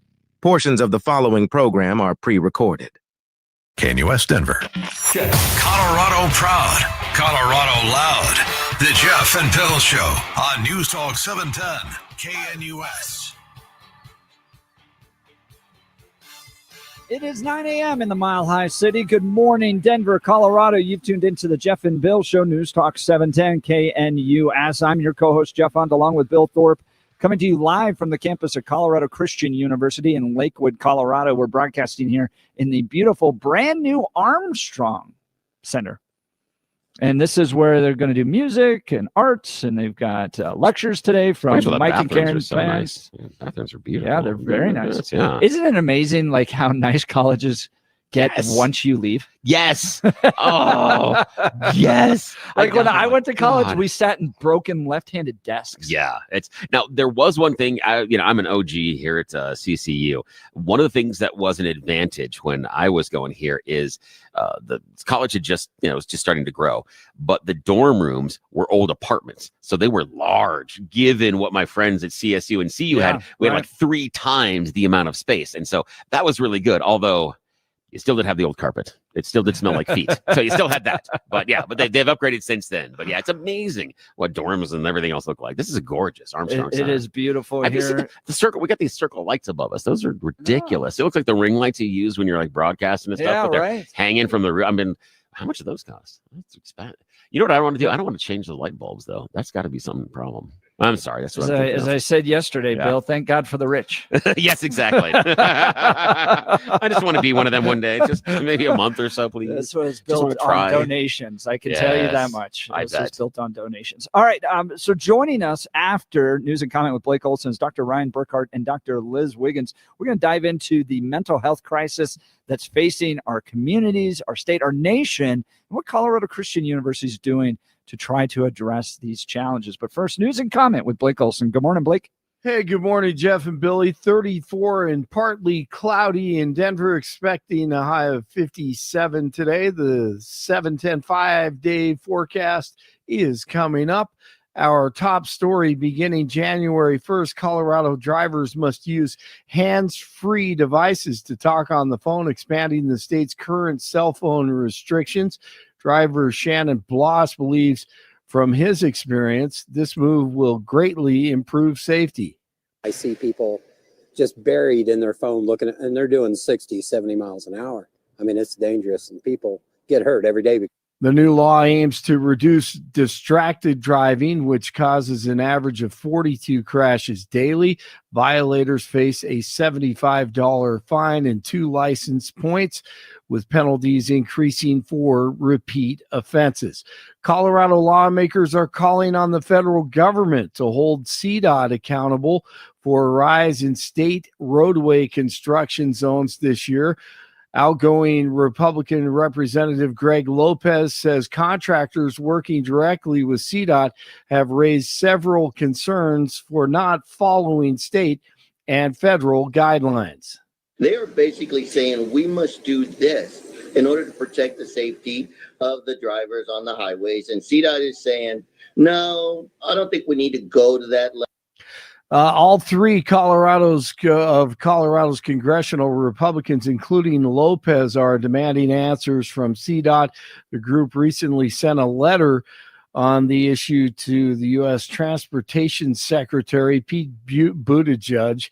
There have been more work zone deaths so far this year than last year and the year before combined, with 28 lives lost and counting. Another 38 people have been seriously injured in construction zones. About a quarter of those crashes are caused by careless driving, but the department says it's operating under the appropriate guidelines. Lopez says he remains skeptical. If you have a safety plan that is supposed to meet all the guidelines, supposed to meet all of the criteria, why is it that our fatalities on construction zones are going? Governor Polis says that he is excited about RFK Jr.'s appointment as Health and Human Services Secretary, despite being a critic of Kennedy's long-held vaccine skepticism. He said that he's optimistic that RFK will shake up the HHS and FDA, and hopes that he'll lean toward personal choice on vaccine requirements. Meanwhile, RFK Jr. continues to expose Dr. Anthony Fauci. You know, he's been there for 50 years. So he's like J. Edgar Hoover. And the only way that you last in that agency for 50 years is by carrying water for the pharmaceutical industry. And under his watch, he's supposed to prevent autoimmune and allergic diseases. Under his watch, chronic disease has gone from affecting 12% of the American population to 54%. Which is amazing. And the selection of Matt Gaetz for AG, well, Candace Owen says he was extorted. Tried to paint Matt Gaetz like a complete crazy person. You can imagine, remember, the adults are back in charge, right? That this was getting all of the coverage. This Trump ally, he's out here, he's doing this with a 17-year-old girl. And he fought through this. And it sounded like a conspiracy, right? To say that the Department of Justice is using former employees and liaising to try to siphon $25 million from your dad. But Matt Gaetz alleged that the local FBI instructed his dad to wear a wire to record the conversation with the person that was trying to extort them. And guess what? It turned out that Matt Gaetz was telling the truth. In August of 2022, so a little over a year and a half later, Stephen Alford was sentenced to 5 years in prison for a scheme to extort $25 million from the Gaetz family. And the trial of an illegal immigrant accused of murdering Georgia nursing student Laken Riley begins today. Jose Ibarra waived his right to a jury trial earlier this week, so his fate will be directly decided by a judge in a bench trial. Nuggets at the Pelicans tonight, New Orleans at 6. College football this evening, the border war, Wyoming at CSU in Fort Collins at 6 o'clock. And tomorrow morning at 10, Utah, number 18, Colorado at Folsom Field, and UNC plays host to Northern Arizona. Hey, it's my birthday. This looks like a job for me, so everybody just follow me, because we need little controversy. That's my present this morning. 26 in Arvada, 29 in Highlands Ranch, 34 in Denver. Have a great weekend. Jeff and Bill continue TGIF. Blake Olson, News Talk 710 KNUS. Denver weather. Sunny skies this Friday across Denver and the Front Range. We'll keep it mainly dry as well today and throughout the weekend. Highs this afternoon in the middle and upper 50s with partly cloudy conditions tonight. Lows in the low 30s. Lots of sun for Saturday and Sunday. Low to mid 50s throughout the weekend with lows upper 20s. Low 50s on Monday. Some snow showers on Tuesday and temps low 40s. Weather brought to you by Colorado's Best Roofing, reminding you to protect your home from the harsh Colorado weather. Schedule your free no-obligation roof inspection at roofingcolorado.com. Meteorologist Don Watzel in the 710 KNUS Weather Center. Watch Jeff and Bill live on YouTube, Rumble, or X. This is the Jeff and Bill Show on News Talk 710 KNUS. Welcome back to a very special broadcast of the Jeff and Bill Show live from the campus of Colorado Christian University. As the faculty, staff, students, and general public welcome Mike and Karen Pence, former vice president, second lady, here to discuss, have lectures. They're having a breakfast and a lunch, and they're diving into what it means to be a Christian statesman, to be a Christian that's active in the public square. Well, one of them is very active in the public square is Dr. Ryan Burkhardt. He's the dean of the School of Counseling here at CCU, along with Dr. Elizabeth Wiggins, who's the assistant dean of the School of Counseling. Thanks so much for joining the Jeff and Bill Show. Yeah, thank you. So, Dr. Burkhardt, let's start with you. Let's talk about the national mental health crisis. I mean, you hear about this all the time. This is a major issue. Is it right that America's finally taking mental health as serious as it needs to be? Well, I think when we talk about the mental health epidemic, we first have to recognize that mental health rates have been on the increase since the early 2000s. Yeah. So we have seen year over year for 24 years now, mental illness increase in the United States. Now, it's really began to kick up in the last 10 to 11 years, really since 2015. And that's really when we began to see a lot of national response, a lot of national attention to mental illness rates, adolescent mental illness rates, other demographics. We have, what's interesting is since 2012, the number of mental health professionals in the United States has more than doubled. We have more mental health professionals in the United States than we've ever had. There are more pieces of legislation that support mental health efforts than there ever has been. We have less stigma. Stigma still exists around mental illness, but there's less stigma than there ever has been. Bill's out with his, so he doesn't hide it anymore. Not at all. I let my freak flag fly. There's more access to mental health services, and there's better training. And what's interesting, if you take those 5 things into consideration, there's more of us. There's better access, less stigma, better training, more support. And then you have mental illness that's increasing year over year over year. Wow. My profession is really at a point where it is the strongest it ever has been. It's kind of the pinnacle of where we've been, but we seem to be having a really difficult time getting on top of the increase in mental illness year over year. Yeah. So what's the problem? I mean, it seems like you guys rushed out there and have built this great response mechanism to the challenges we're facing, but the problem continues. That's the big question. And I think it's something that research is trying to figure out right now. My profession is trying to figure out. Students coming out of our program, pursuing PhDs and conducting research. We have a phenomenal group of faculty who are producing an amazing student body who's going out and becoming professional counselors. But the big question is, what is actually happening? And I think that's a complicated question, but I think the bigger underlying question is, do we actually see a mental health crisis? And I know the data shows that we are certainly seeing an increase in mental illness. I believe that mental health diagnoses are real, but I'm not quite sure we're actually seeing a mental health epidemic. What I actually think that we see happening is an increase in isolation, an increase in loneliness, an increase in a loss of meaning, a sense of no purpose in life. And I think a lot of that is manifesting itself through mental illness. In 2015, Ann Case and Angus Deaton, they're two economists, they began to see that life expectancy in the United States began to decrease. So they kind of set out to figure out why.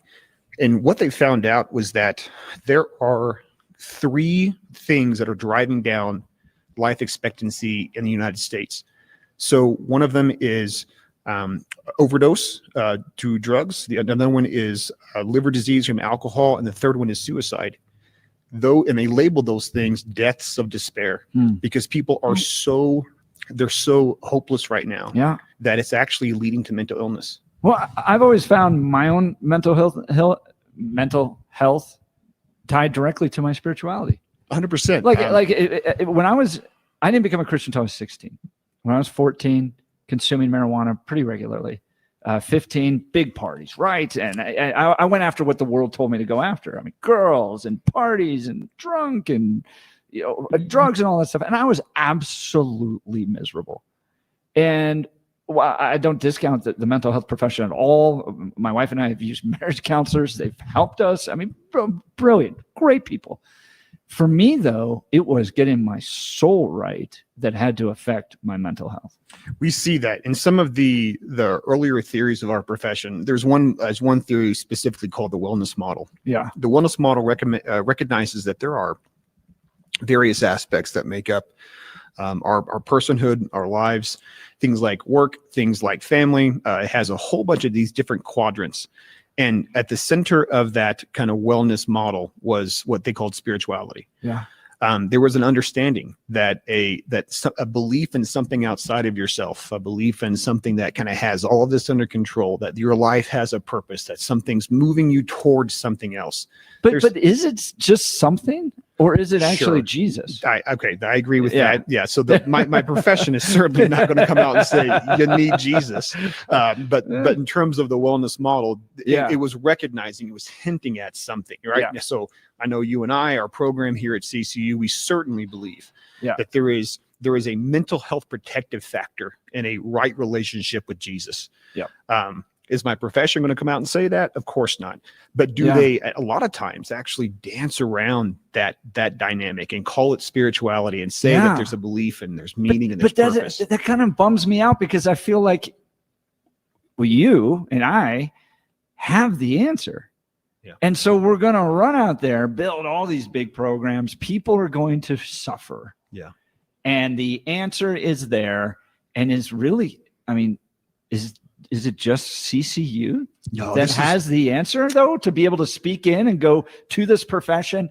The systems are nice. The programs are nice. The fact that we take mental health seriously is nice. But it is because of CCU's foundation in Christ that it's going to prepare counselors better than any other program. So I think that's one of the things. So 2 things I would say. Yeah. I'm sure there's a lot of people out there listening who have a really strong relationship with Jesus, and even they themselves may be experiencing some mental illness stuff. Right. So when we talk about that dynamic with Jesus, what we're talking about is a protective factor. We're not talking about something that erases all mental illness. Right, so I would say, even people who are passionately pursuing a relationship with Christ, even they have moments where I think they seek help. Great point. But I do think one of the things that's really cool that I see happening across the nation is I do see the church standing up to meet this need. If you look at some of the largest counseling programs in the country, and ours is here at CCU is one of the largest, those counseling programs are actually housed within faith-based institutions. The number of counselors who are entering the profession from a faith-based perspective is higher than it ever has been. So I think this is a need that the church sees happening, sees occurring in front of them, where there is a sense of just aimlessness that I think a lot of people experience. Right. And there is a feeling as if I have something for you, and I have something to offer the world, and I want to be a part of that change through mental health services. I mean, it's the promise of living water, right? That you won't thirst again because you have tapped into something that is really true, really deep in a society that's just so aimless and lost. We're talking with Dr. Ryan Burkhart, Dean of the School of Counseling. Yeah, counseling is a business, they need their clients, but no, Dean of the School of Counseling, Dr. Ryan Burkhart. We're going to continue this conversation, and joining us as well as Dr. Elizabeth Wiggins, the Assistant Dean. You're listening to a very special Jeff and Bill broadcast live from the campus of Colorado Christian University. This is Denver's Talk Leader, News Talk 710 KNUS. 710 traffic. I was crash-free this morning. It's an easy drive out here. A couple of slowdowns. There's no problems. 270, still at about 12 minutes to get through there. Southbound 225 from Parker Road down to the I-25 interchange at about 6 minutes. And I-25 sluggish downtown. Southbound speeds teens and 20s. I'm Susan Thielen. This report is sponsored by PureTalk.com. Stop overpaying for your cell phone plan. Pure Talk gives you unlimited talk, text, and data for just $25 a month on their 5G network. Dial pound 250 and say keyword switch now to save 50% off your first month. Entertainment update. At Christmas time. The 40th anniversary of Band Aid's 1984 single, Do They Know It's Christmas, is being celebrated with a new version. This one's called Do They Know It's Christmas 2024 Ultimate Mix. It features voices from each of the 4 existing versions recorded in 1989, 2004, and 2014. Confirmed artists on this year's track are Sting, Ed Sheeran, Harry Styles, Bananarama, Chris Martin, Robbie Williams, and more. It'll be out November 25th.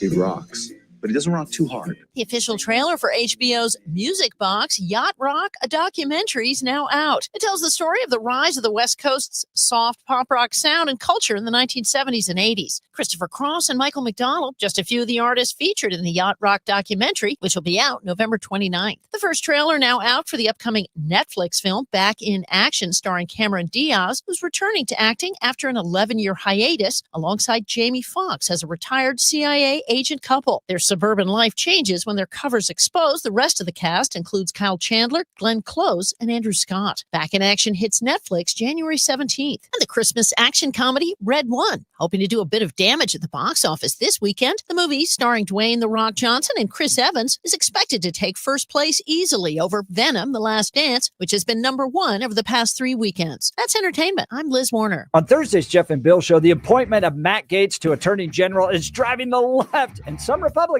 crazy. Is he the best to take on the corruption in our government? Plus, we talk about what the left is planning to do to take away your guns in Colorado. How many guns is too many guns? If you missed the show, check out the podcast. Tomorrow, we're broadcasting live from Colorado Christian University. Former Vice President Mike Pence is in town. Jeff and Bill, weekday mornings from 6 to 10 on News Talk 710 KNUS. Hi, it's Peter Boyles here from my friend David Ellis in Cherry Creek.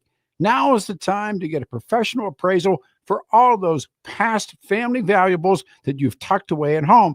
You could be sitting on a fortune in cash, and David Ellis Jewelers pays top dollar for your diamonds, your gold, sterling silver, wedding bands, and Rolex watches. You get instant cash on the spot.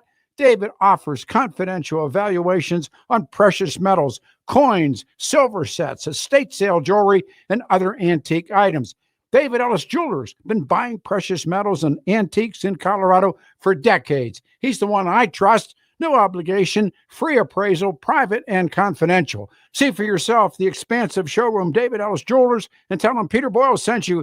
And look for the black awning on the corner, 3rd and Clayton and Cherry Creek. Explore online, DavidEllisJewelry.com. Call my friend David Ellis, 303-322-8779. You'll be glad you did. Second opinions. You get them with your health. So why not with your wealth? Your stock market investments deserve a second opinion. At Henyon & Walsh, it only takes a second to schedule your free second opinion. Go online and search for Henyon & Walsh, the second opinion people. Investing involves risk, including the possible loss of principal. Advisory services provided by Henyon & Walsh Asset Management. Securities offered by Henyon & Walsh Inc. Member FINRA SIPC. As a local business owner, you get called every week by marketing companies. We get it. We have hundreds of satisfied customers. Here's what a satisfied client recently said. Open enrollment is going great. We're hitting record numbers. Thank you so much for this report. It really is amazing to see how the marketing is really shaping our enrollment around the city. If you're a local business and ready for the next step, Google Salem Surround Denver right now. Our experts are ready to help you take your marketing to the next level. Google Salem Surround Denver today. Workers across Colorado are taking paid leave to bond with their new babies. Coloradans like Justin. Spending time with Autumn was amazing. I got to be dad and just been fun, just enjoying every second I could get with her. The one thing I'd like people to know about family was how easy it was to use, and it gave me the time that I didn't have with my other children to bond and just grow with them. Learn more at famli.colorado.gov. Brought to you by Colorado's Family Division, the Colorado Broadcasters Association, and this station. Journey with me, Larry Elder, along with Mike Gallagher, Dennis Prager, and special guests Jennifer Horn and Joe Piscopo on the Patriots Alaska Cruise in August 2025. It's an incredible opportunity to engage with us and other Patriots on an epic 7-day journey. Witness the untouched wilderness of Alaska while discussing America's future and role in the world. You must reserve through us to have access to all our events. Call 855-565-5519 or book online at travelwithsalem.com. That's travelwithsalem.com. Hi, it's Peter Boyles. Join me Saturday mornings 9 until 1 here on News Talk 710 KNUS.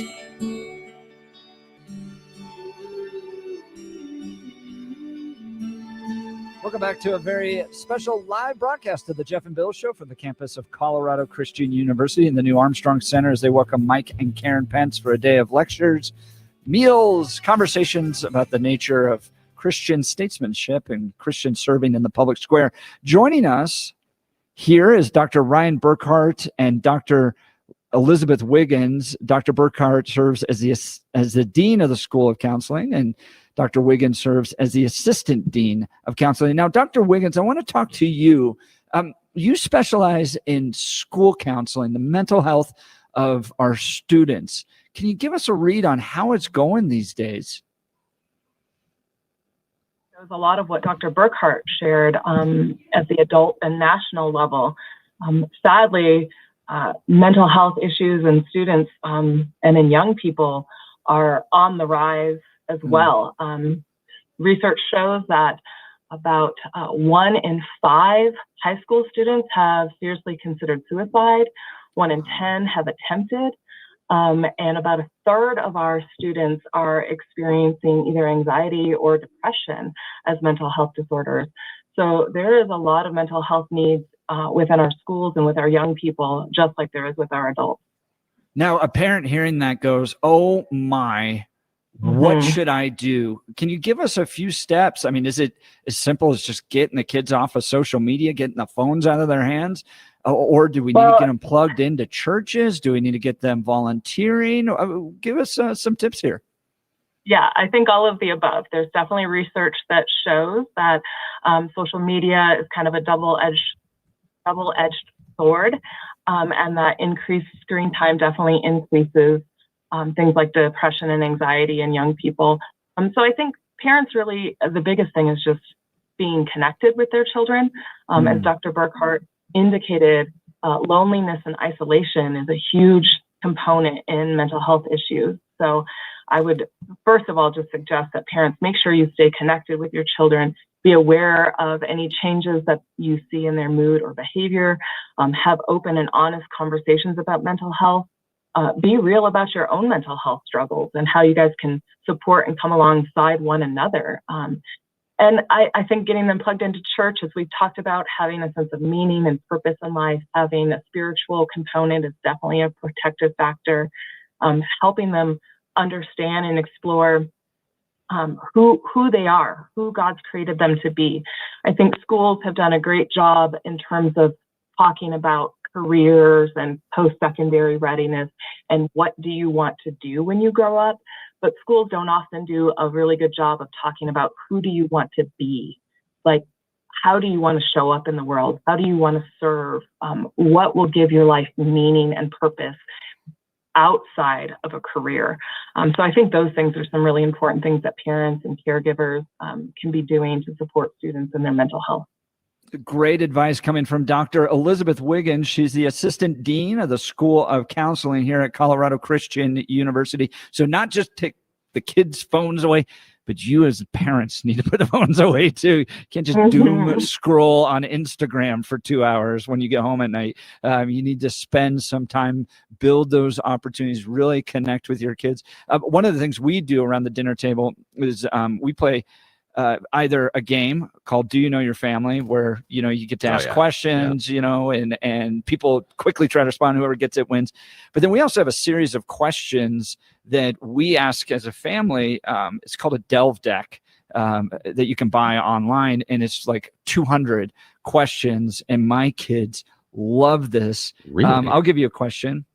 Here, Bill. Uh-oh. All right. Or maybe Dr. Ryan Burkhart, you can answer some of these too. What are you ridiculously bad at? Oh, I can't make pancakes. I suck at it. No, I'm awful at it. And it doesn't make any sense. There's no secret about it, but I cannot make them. My wife can do them amazing. I am awful. And it's not that hard. I've no idea. I can cook my rear end off. Pancakes? No, I suck. I would get fired from Village Inn and IHOP. I would get fired. Even thought of No, that. can't make pancakes. Bill, it's actually really interesting. I'm right there with you. Another brother in the struggle. Seriously, I Yes. smoke meats all the time. Yeah, I cook all the yeah. time. I really enjoy cooking. It Yeah. actually is kind of a D-stem for me. Yeah. But do not ask me to make pancakes. Yes. I think the problem is it requires too much constant attention. Oh, absolutely. So I walk away and I forget about it. Oh, and yeah. It burns in 5 seconds. Perfect. See? So how about you? I mean, these are the types of questions that you get to dive into. Right? It's a lot better than just being like, "How's your day?" Yeah. Good. How's So your much day? better. Bad. Yeah. I'm ridiculously bad at paying attention, actually. So in other words, the questions are like, huh? What? Yeah, exactly. It's like, oh yeah, what about ADHD? Oh, that's Just kind of fantastic. spinning around that. Oh, that's but wonderful. I mean, but the point being connect, right? Connect. Dr. Wiggins, this separating out of the kids from the parents, not spending time together, taking them to a million different activities, and not actually spending time diving into their lives has real consequences. Yeah, it definitely does. And, parents, the home, the family unit is kind of the first line of defense when it comes to mental health for young people. And sadly, that's not happening as often as it used to be for all the reasons, you just mentioned. We're busy, we're going off to all these different places. And so a lot of that weight and responsibility has fallen to schools, and they are just not equipped to really be able to respond in a way that parents or families could. We're working at CCU to train up a lot of amazing school counselors to go in and support the needs of students in schools in a variety of different capacities.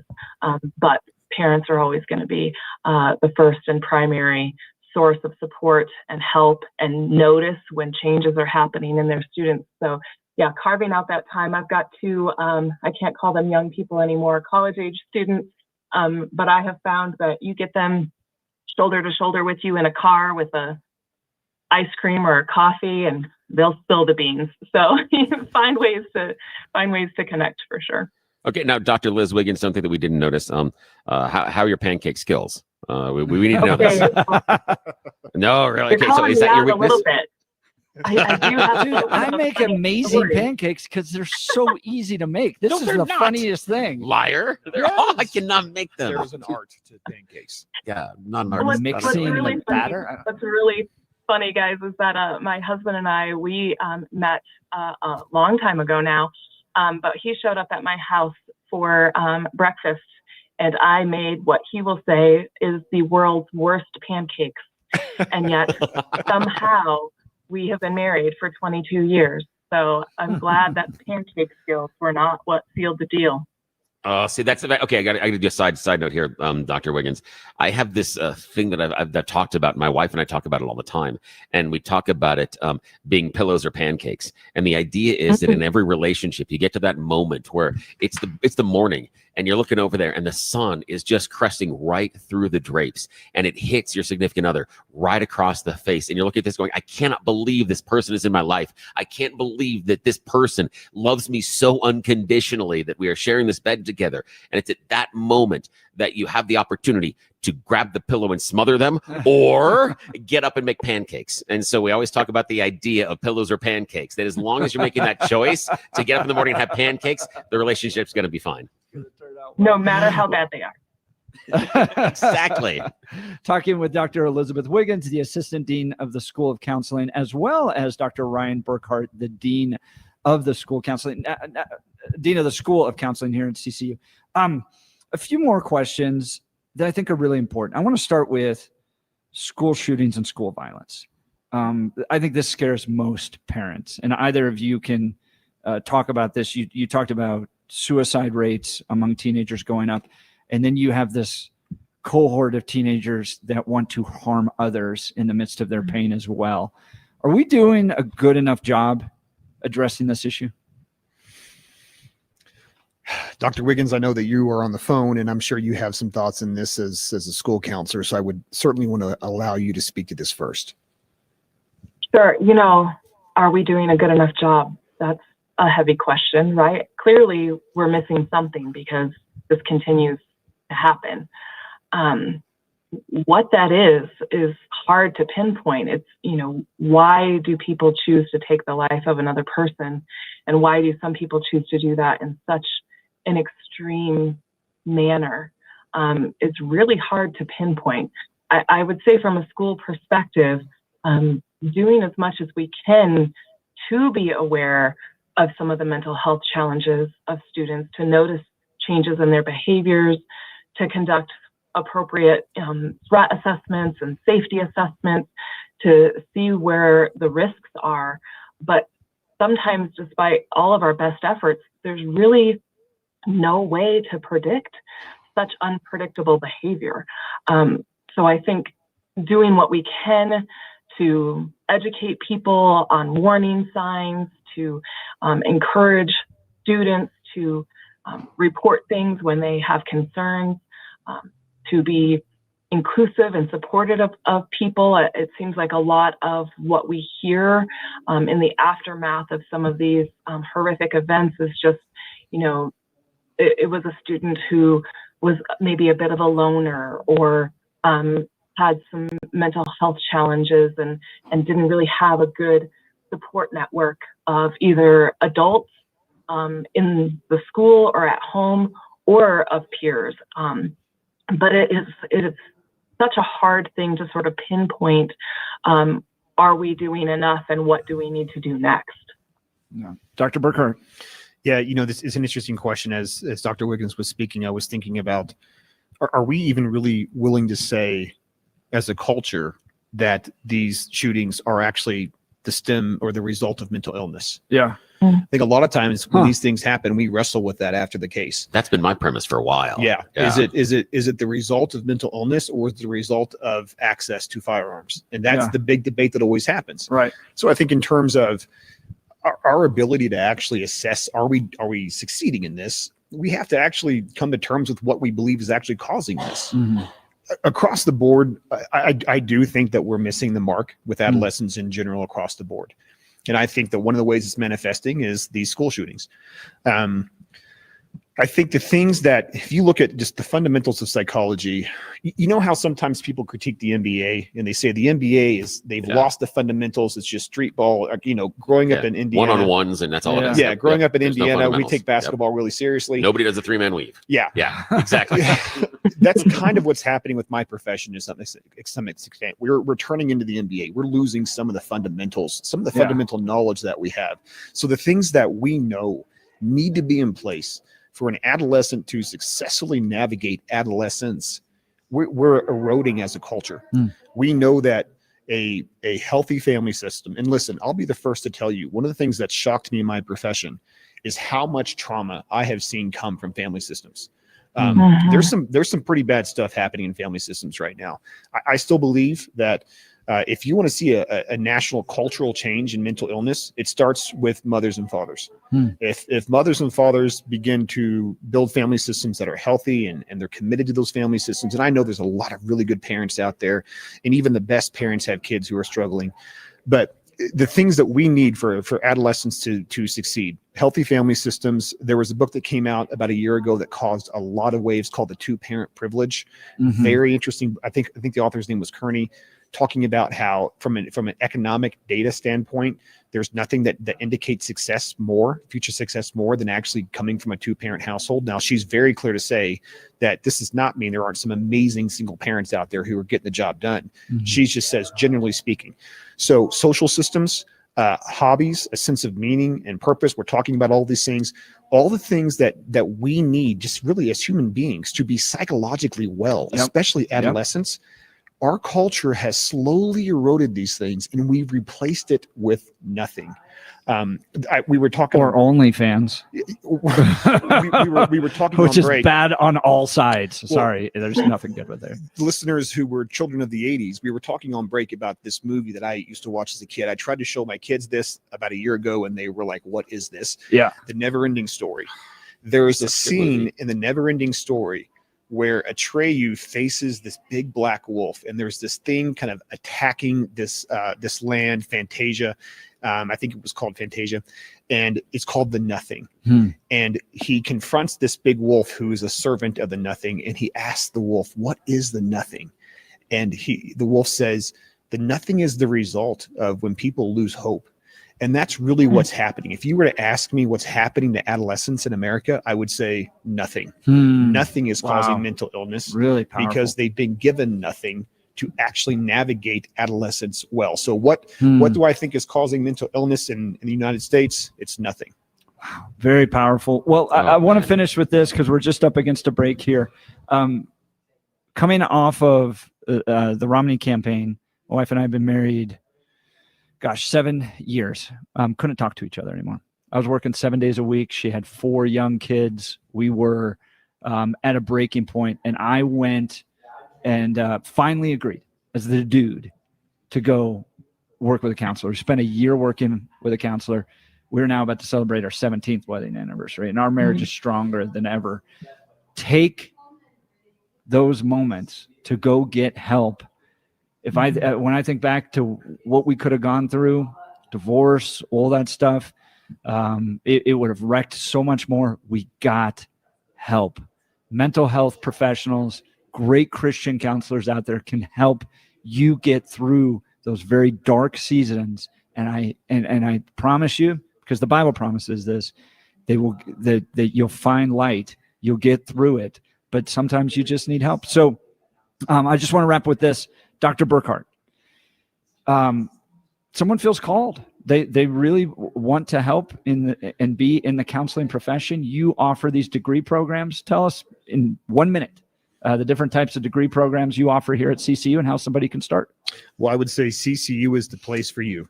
And the reason why our program is so strong is because the faculty that we have. These are faculty who are strongly committed to a biblical worldview, to a personal relationship with Jesus. So not only is our program completely dedicated to equipping you clinically, our program is dedicated to come alongside you and helping you understand some of the tenets of our profession, some of the tenets of the stuff happening at a national level through a biblical worldview. So we offer degrees in clinical mental health counseling.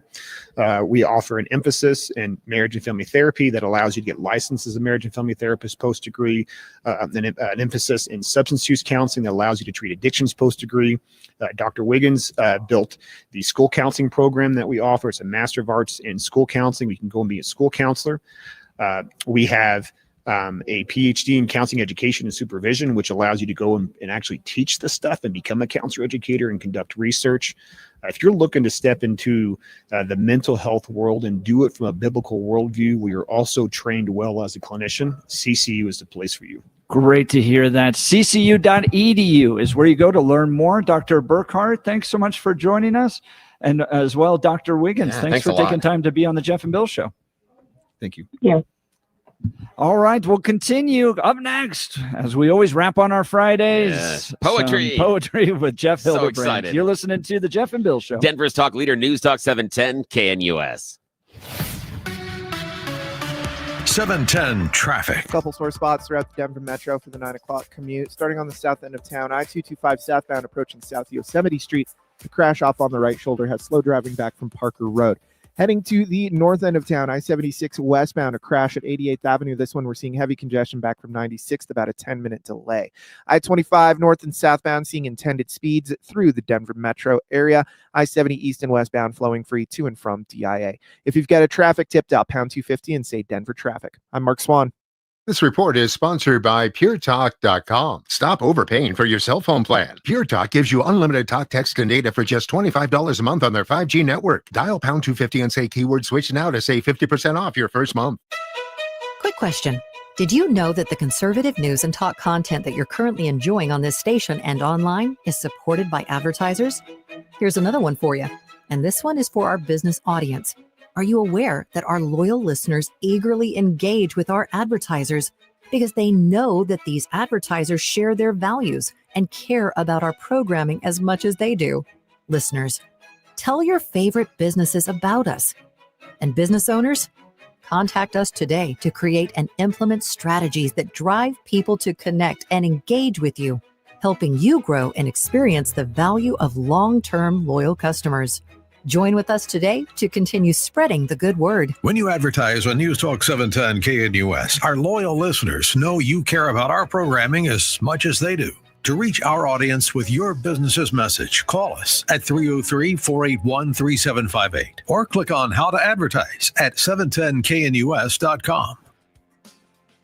The story of MyPillow is a testament to faith and transformation. Mike Lindell, once battling addiction, found a new path when he embraced faith and began following Jesus. In gratitude, Mike is excited to share an exclusive offer with our listeners. Right now, the standard MyPillow is available for just $14.88. There's a limit of 10 per customer, so don't wait to take advantage of this amazing deal now with promo code SNOOZE. Mike believes God gave him the idea for MyPillow in a dream, and it's designed with your comfort in mind. The pillow holds its shape and adapts perfectly to your unique sleep position, helping keep your neck aligned for the best night's sleep. And there's more. Take home a 4-piece kitchen set for only $25. Enjoy their new mattress topper starting at just $99.99. Or pick up the luxurious MyPillow bed sheets starting at $49.98. Visit MyPillow.com or call 800-848-6979 and use the promo code SNOOZE to unlock huge discounts. Go to MyPillow.com and click on the radio listener square and use the promo code SNOOZE. You'll also get deep discounts on all MyPillow products or call 800-848-6979 and use the promo code SNOOZE.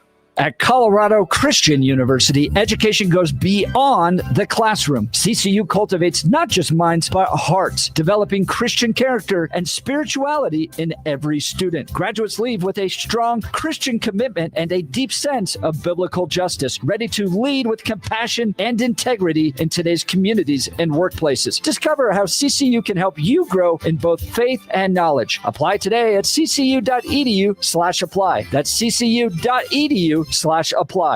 You could win your mortgage or rent paid for an entire year with News Talk 710's Christmas Mortgage Miracles Sweepstakes. It's a Christmas miracle! Go to 710knus.com and enter for your chance to win. See terms and conditions for complete details. The miracle can happen to you. The Christmas Mortgage Miracles Sweepstakes is presented by Water Pros for custom home water filtration and softening. Online at waterpros.net. Merry Christmas from News Talk 710. From breaking news and weather across the country to insight from the brightest minds in conservative opinion, it's Salem News Channel. Home to the biggest shows on TV, like Dennis Prager, weekdays at noon Eastern, followed by Jay and Jordan Seculo at 2. Join SNC, where facts are sacred, critical thinking is celebrated, and the pursuit of truth is unwavering. Watch Salem News Channel free now on Xumo Play. Learn more at snc.tv/Xumo. Marhaba. The Lord is love. This is Father Andre Mahana with Mission of Hope and Mercy. Join me for Good Sunday Morning with Father Andre every Sunday at 9:30 a.m. You'll hear interviews with public figures, policymakers, experts in religious liberty and Judeo-Christian values. You can help bring hope and freedom across the globe. It is time to strengthen your own faith, our family, and community. So come and have a good Sunday morning with me, Father Andre, at 9:30 a.m. every Sunday right here on News Talk 710 KNUS. Hey everybody, this is Charlie Kirk. Join me weekday mornings from 10 to noon on 710 KNUS.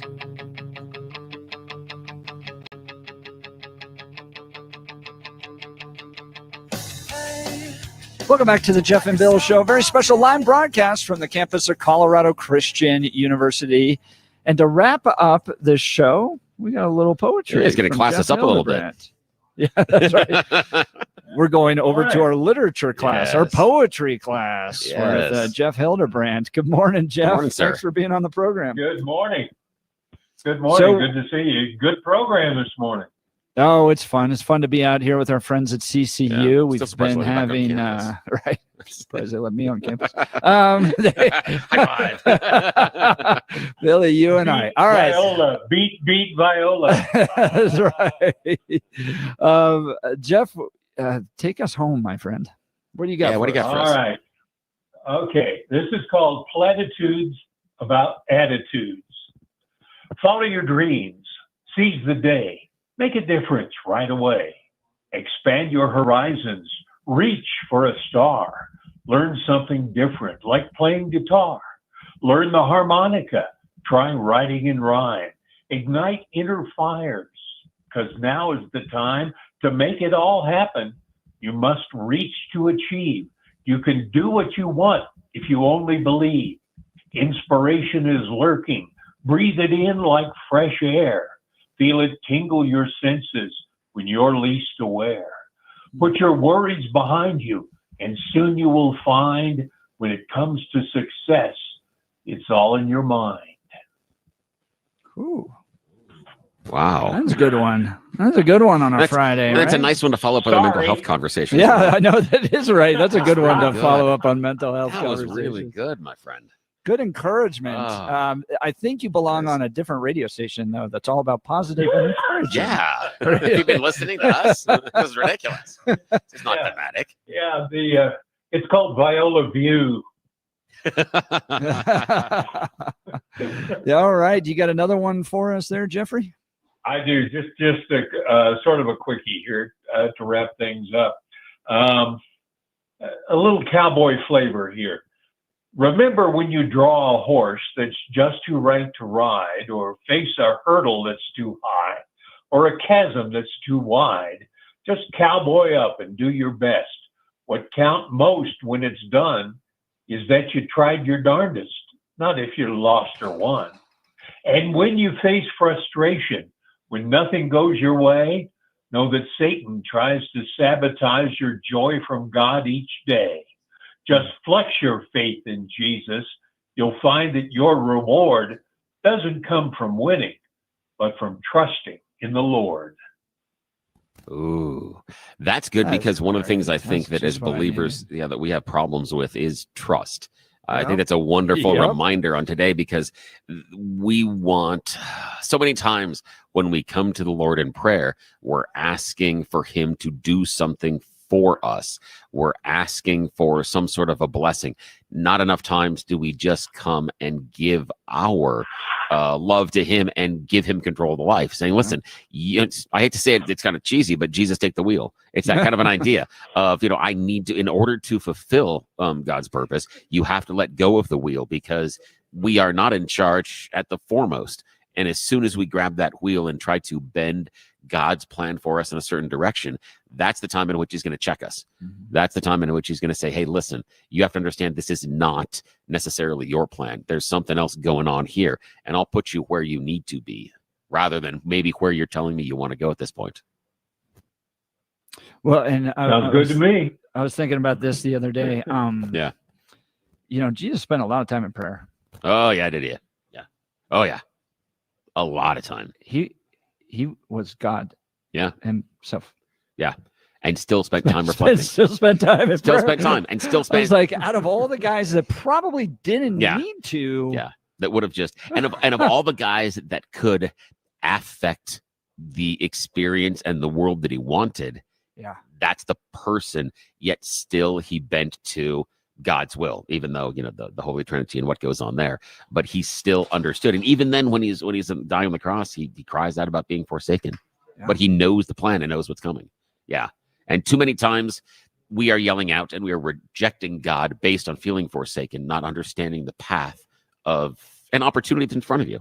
We reject him based on what our own values are, not understanding what the purpose is of our shared religion, that it is an insular journey, and it's not necessarily about accumulating things and getting to where you want to go. It's more about God's plan for you. And that's the hardest part, is giving up that control, because we want to be in control. I mean, you've seen us on the road. That's why I get road rage. All of us got our own little cars, and it's all about get out of my way, because everybody in front of you is either too slow and everybody behind you is trying to go too fast. Well, I would like to take this moment to, first of all, thank Jeff Hildebrand. Great poetry. Always wonderful to wrap up our Fridays. And I'd also like to announce the brand new KRKS show where Bill Thorpe talks spirituality. Oh no, you do not want to do that. It is in fact directly on this campus. There is something happening to Bill right now. I'm watching it happen. Dude, no, this is one of the reasons I get kicked out of class here. This is I made things difficult. That was very good. Dude, just right from the heart of a good Catholic boy. I know.